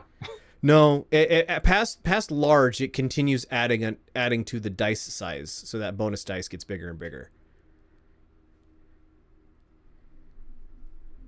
At least that's the way I run it. Okay. On the one that is stunned, I get advantage, correct? Correct. Yes. And it fails all dex and strength saves. Yeah, it automatically fails those. 22 will hit. Okay, let's go with base damage first. 13. Oh, if it uses his dex as armor, it's +0. Oh. No, it's natural. Okay. Let's see. 4 thunder damage, and then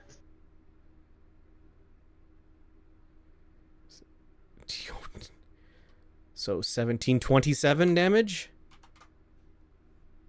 yep. Okay. Crunch. Your giant hammer comes down on top of this thing's head.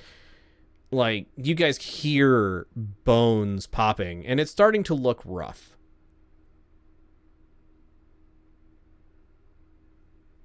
Starting to look And- rough. Let's take it around again, Sergeant. Okay. Oh, Aw. double 2. That's sad. Don't forget you have inspiration. Yeah, inspiration. Okay, let's go one more time. That's much 20. Okay. Roll So- again for crit. better. Yeah, you inspiration. Well, yeah, whatever. Oh, yeah, inspiration might not roll like that. I don't. Yeah, it's fine. 15 plus. 3 thunder plus. So 18 plus 3, 21. That hammer has to be bigger. The head of the hammer is bigger than a person at this point. Oh, and he moves back 5 feet. Yeah. 'Cause Both crush your times? feet. You can only do it once per turn. Yeah, once per turn. All right.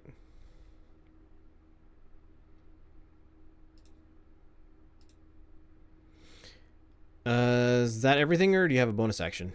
Nope, that's it. All right. Start of your turn, he's no longer stunned. End of my turn. Oh, at the end of your turn, he's going to be no longer stunned. I'm gonna stand there. I'm gonna attack the stunt. Okay, you have advantage.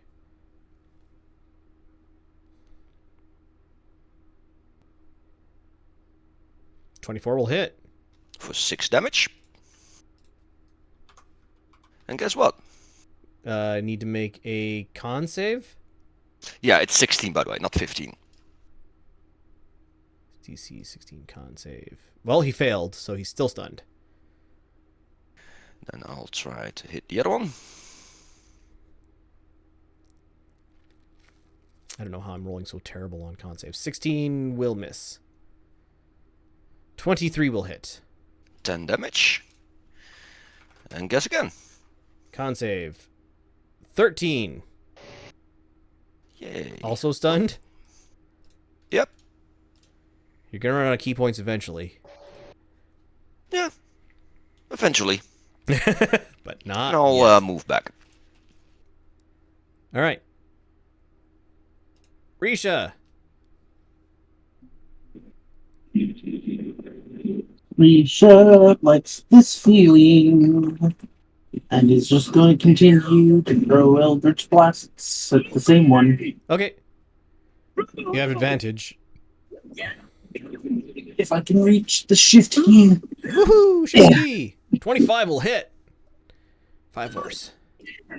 And the second one to the same one, of course. Uh-huh. Of course. 21 will hit for 6 more damage. Oh, and you need to make a Wild Magic Arcana check, please. Oh. I get to choose. Because that's a critical failure.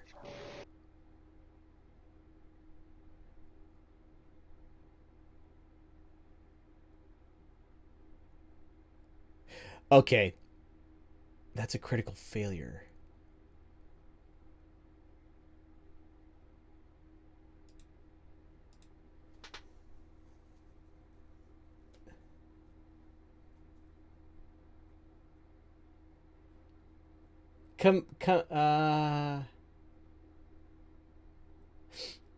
You cast Hold Person on a creature within 20 feet. If you choose no creature, you cast it on yourself. Hey, Risha, I would like you to make a Wisdom, I think it is, saving throw, as you cast Hold Person on yourself. Woo! We get one shot at this. Hey, Risha, you are currently held and are unable to act. Oh, that feels nice. It's like a self-hug. Hold Person lasts a minute? I think? I think so. Okay. Well, Risha, you're currently held. Ibrahim, your turn. Concentration up to 1 minute. Oh, she can break concentration at the end of... I'm going to say it lasts until the end of her next turn. You can just decide to end it. You lose 1 turn, basically. Ibrahim, unless you choose to keep it going.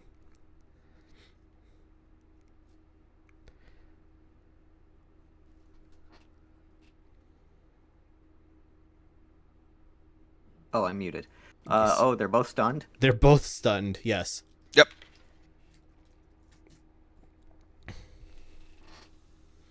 I'm going to sword at this guy. Okay.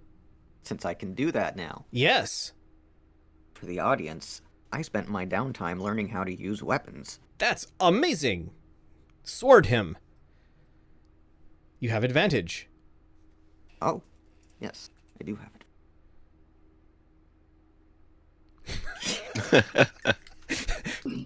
Everything hates you. I'm going to use my inspiration. Go for it.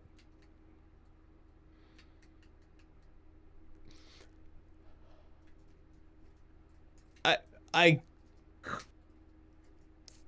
have no words. I'm sorry, but you miss. You can freely move away from him, though, because he's unable to make opportunity attacks. If you want. I'm going to use a portent, so that's a 17 altogether. It still misses. Oh, a 17 misses? Uh-huh. Oh. I'll let you not do that. Okay, yeah, I don't want to do that. I was about that. How does that look like? Just barely would have missed. All right. Elros, you have advantage on either of them. Okay, I'm just gonna yoink down here. Nice. and hit the one that I did like 70 damage to you last round. This one, I believe. Oh, I didn't roll with advantage. I'll roll Critzy. overtime. There you go. 19 will hit. For 11. Oh, that's low. That's a 1. Aw. Still hits. 28 will also hit. 15. That one's looking really hurt. While I'm at it, I'm going to second wind. That's not a bad idea. They may get to act at some point in the future.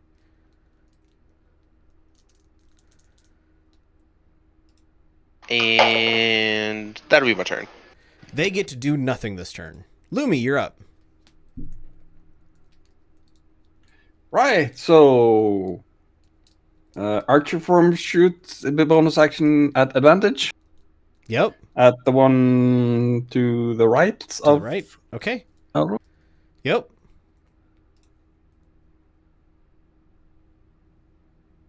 $23 hits.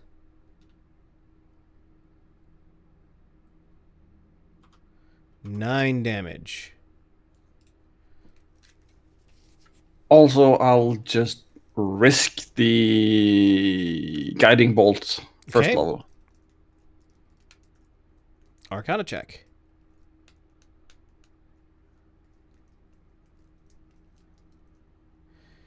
No. 8.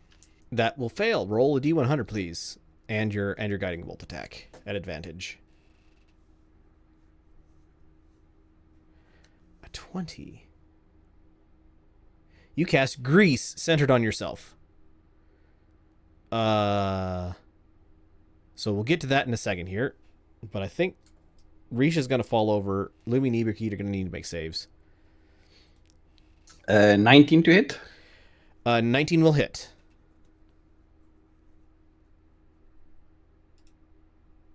For 15 damage on his So even if we didn't have advantage, we have advantage. And that was the one on the right, right? Yeah. Okay. Yep. He is now looking pretty hurt. Starting to beat him down.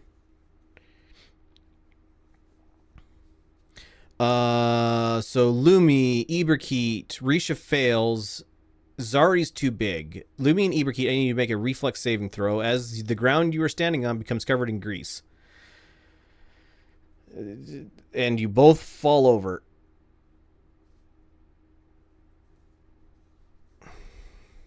Whee! So Stop playing. Fight. I don't know. I don't know the rules on that. Can you look up grease while I'm going on to Zari now, please, Lumi? Yep. All right. Hey, Zari. Hey. You're up. Okay. Bottom one looks real damaged. The one on the right looks somewhat damaged. Okay. Going for the bottom one again. 22 will hit. Base damage. 12 hits. Or 12 damage. Thunder damage. 5 more. 17. 20. Barely holding on by the skin of his teeth. One more round like that and he goes down. Attack the second. 14 will miss. Yep. Hammer All right. lands, crunching a giant hole out of the ground right next to him. Cryor? Yeah, it's just those three. All right. Move there. Yep.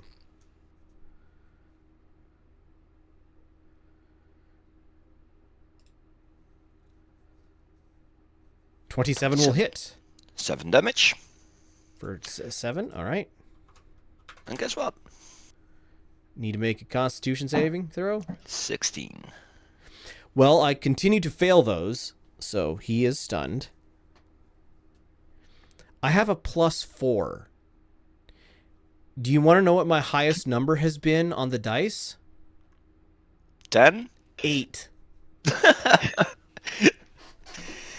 Okay. Go for it. 15 will miss. 21 will hit. For 10 damage. And you can make another con save. Con. Hey! Critical does not. Yeah, he's no longer stunned. Well, At the end of your turn.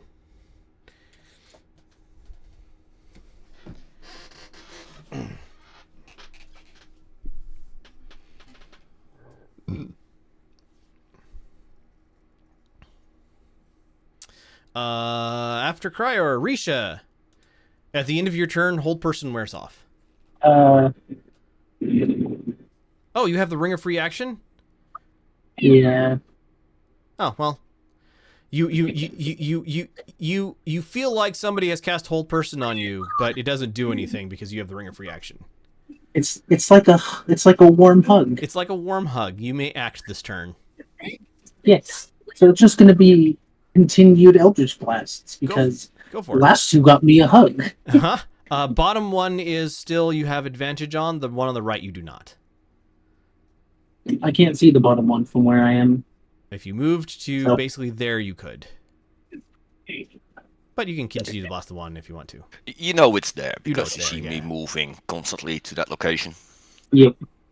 We're just going to keep blasting. Okay. There's first and second. Both of those will hit. Give me your Arcana check. Hey. Aww.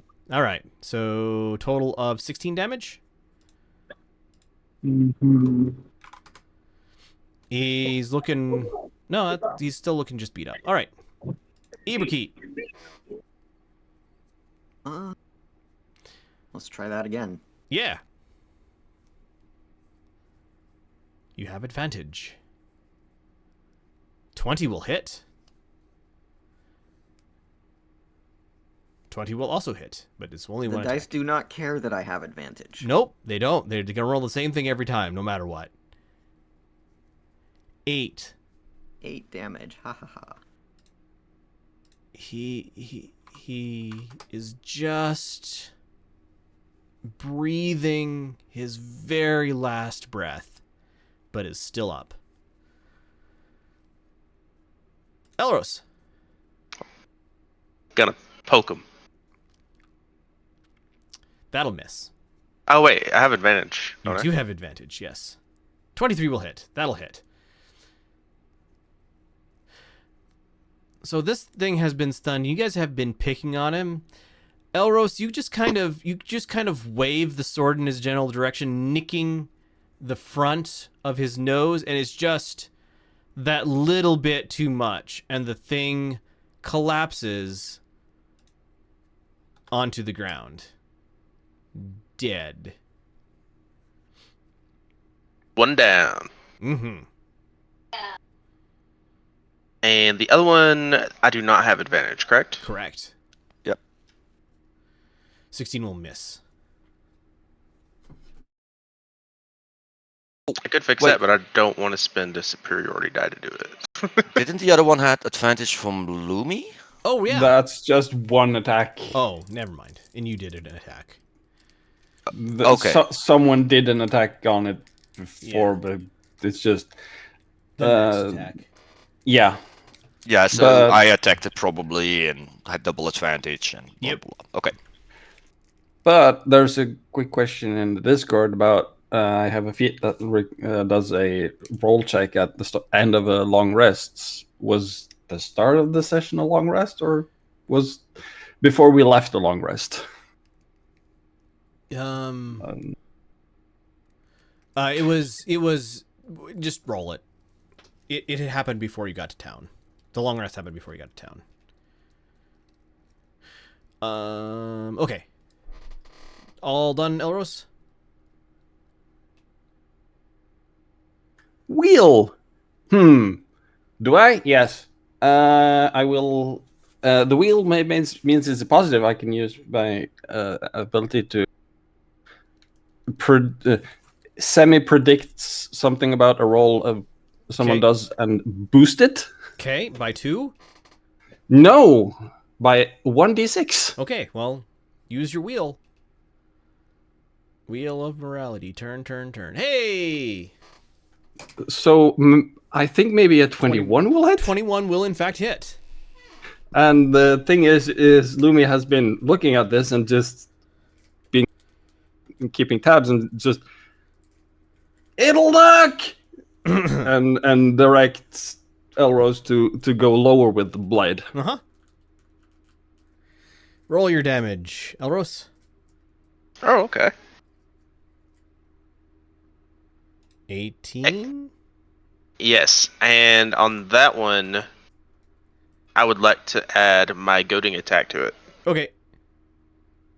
So more damage, right? Yes. All right. 1 extra damage, but it But has he's- disadvantage. He is very hurt. Ooh, wait, hold on. It needs to make a DC 16 Wisdom saving throw. And if he fails, that's when that takes effect. I didn't read it all the way. He failed. Okay. Very failed. All right. It is his turn, though, and he is goaded to attack you, so he will do so.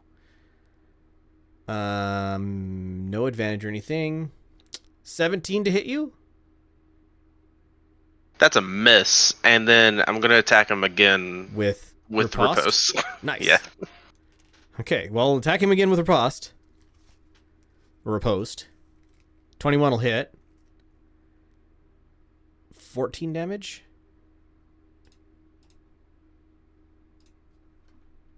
$16 damage. 16 damage, all right.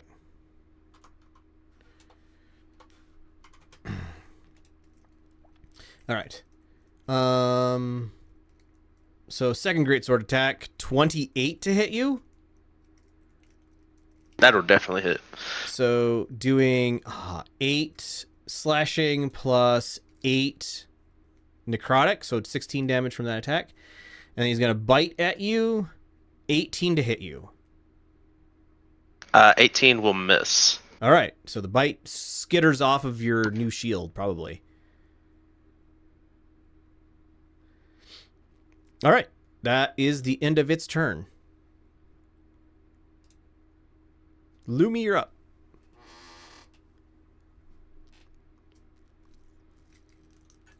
I can see the thing. It's still stunned, and I'll just fling a bead of starlight at it. It's not stunned. No, it's all right. The stun one is dead. It is very dead, yes. Well, I'll fling a speed of starlight regardless. Okay. 21 will hit.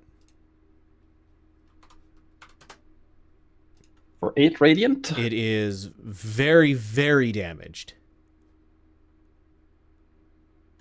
And just produce flame at it. Okay. Do you need to cast that, or do you already have it cast? Technically, I could keep it going for forever, but no, 10 minutes, so I Okay. have to cast it. So it is a 9. So roll a d100, please. And then roll your attack. 78.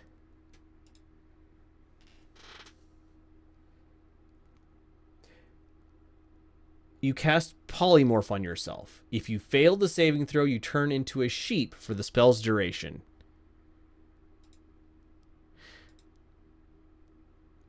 So your difficulty class, Polymorph. Your spell DC Polymorph. A 22. You pass your own spell DC. So No, that's that's the attack roll for the flame. Okay. Produce flame that hits.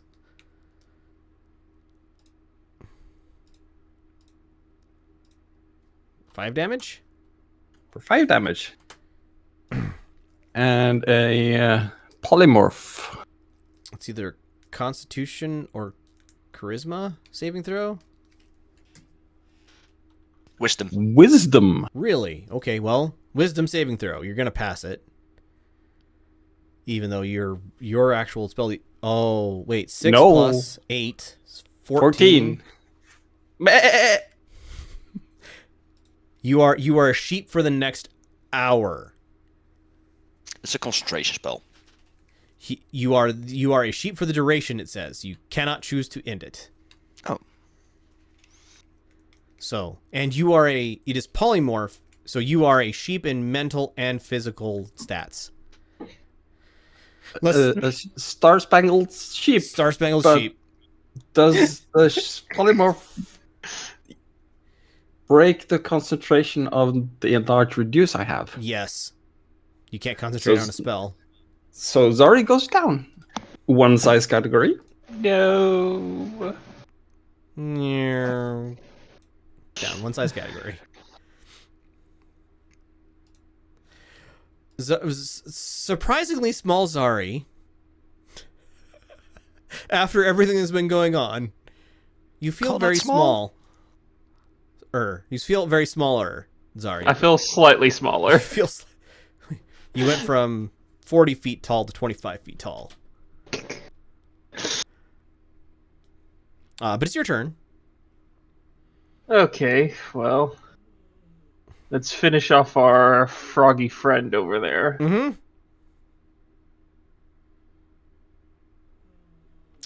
Oof. 12 will miss. Also, you don't have advantage right now.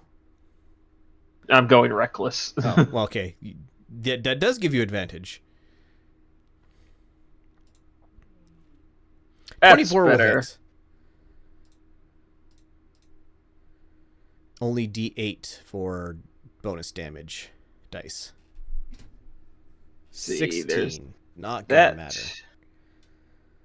There's the thunder. And there's the D8. So as the concentration on Lumi ends, as Lumi slowly polymorphs into a sheep bleating behind Zari, Zari's still very large hammer, but it's no longer the size of a small building. It's now the size of a large tree.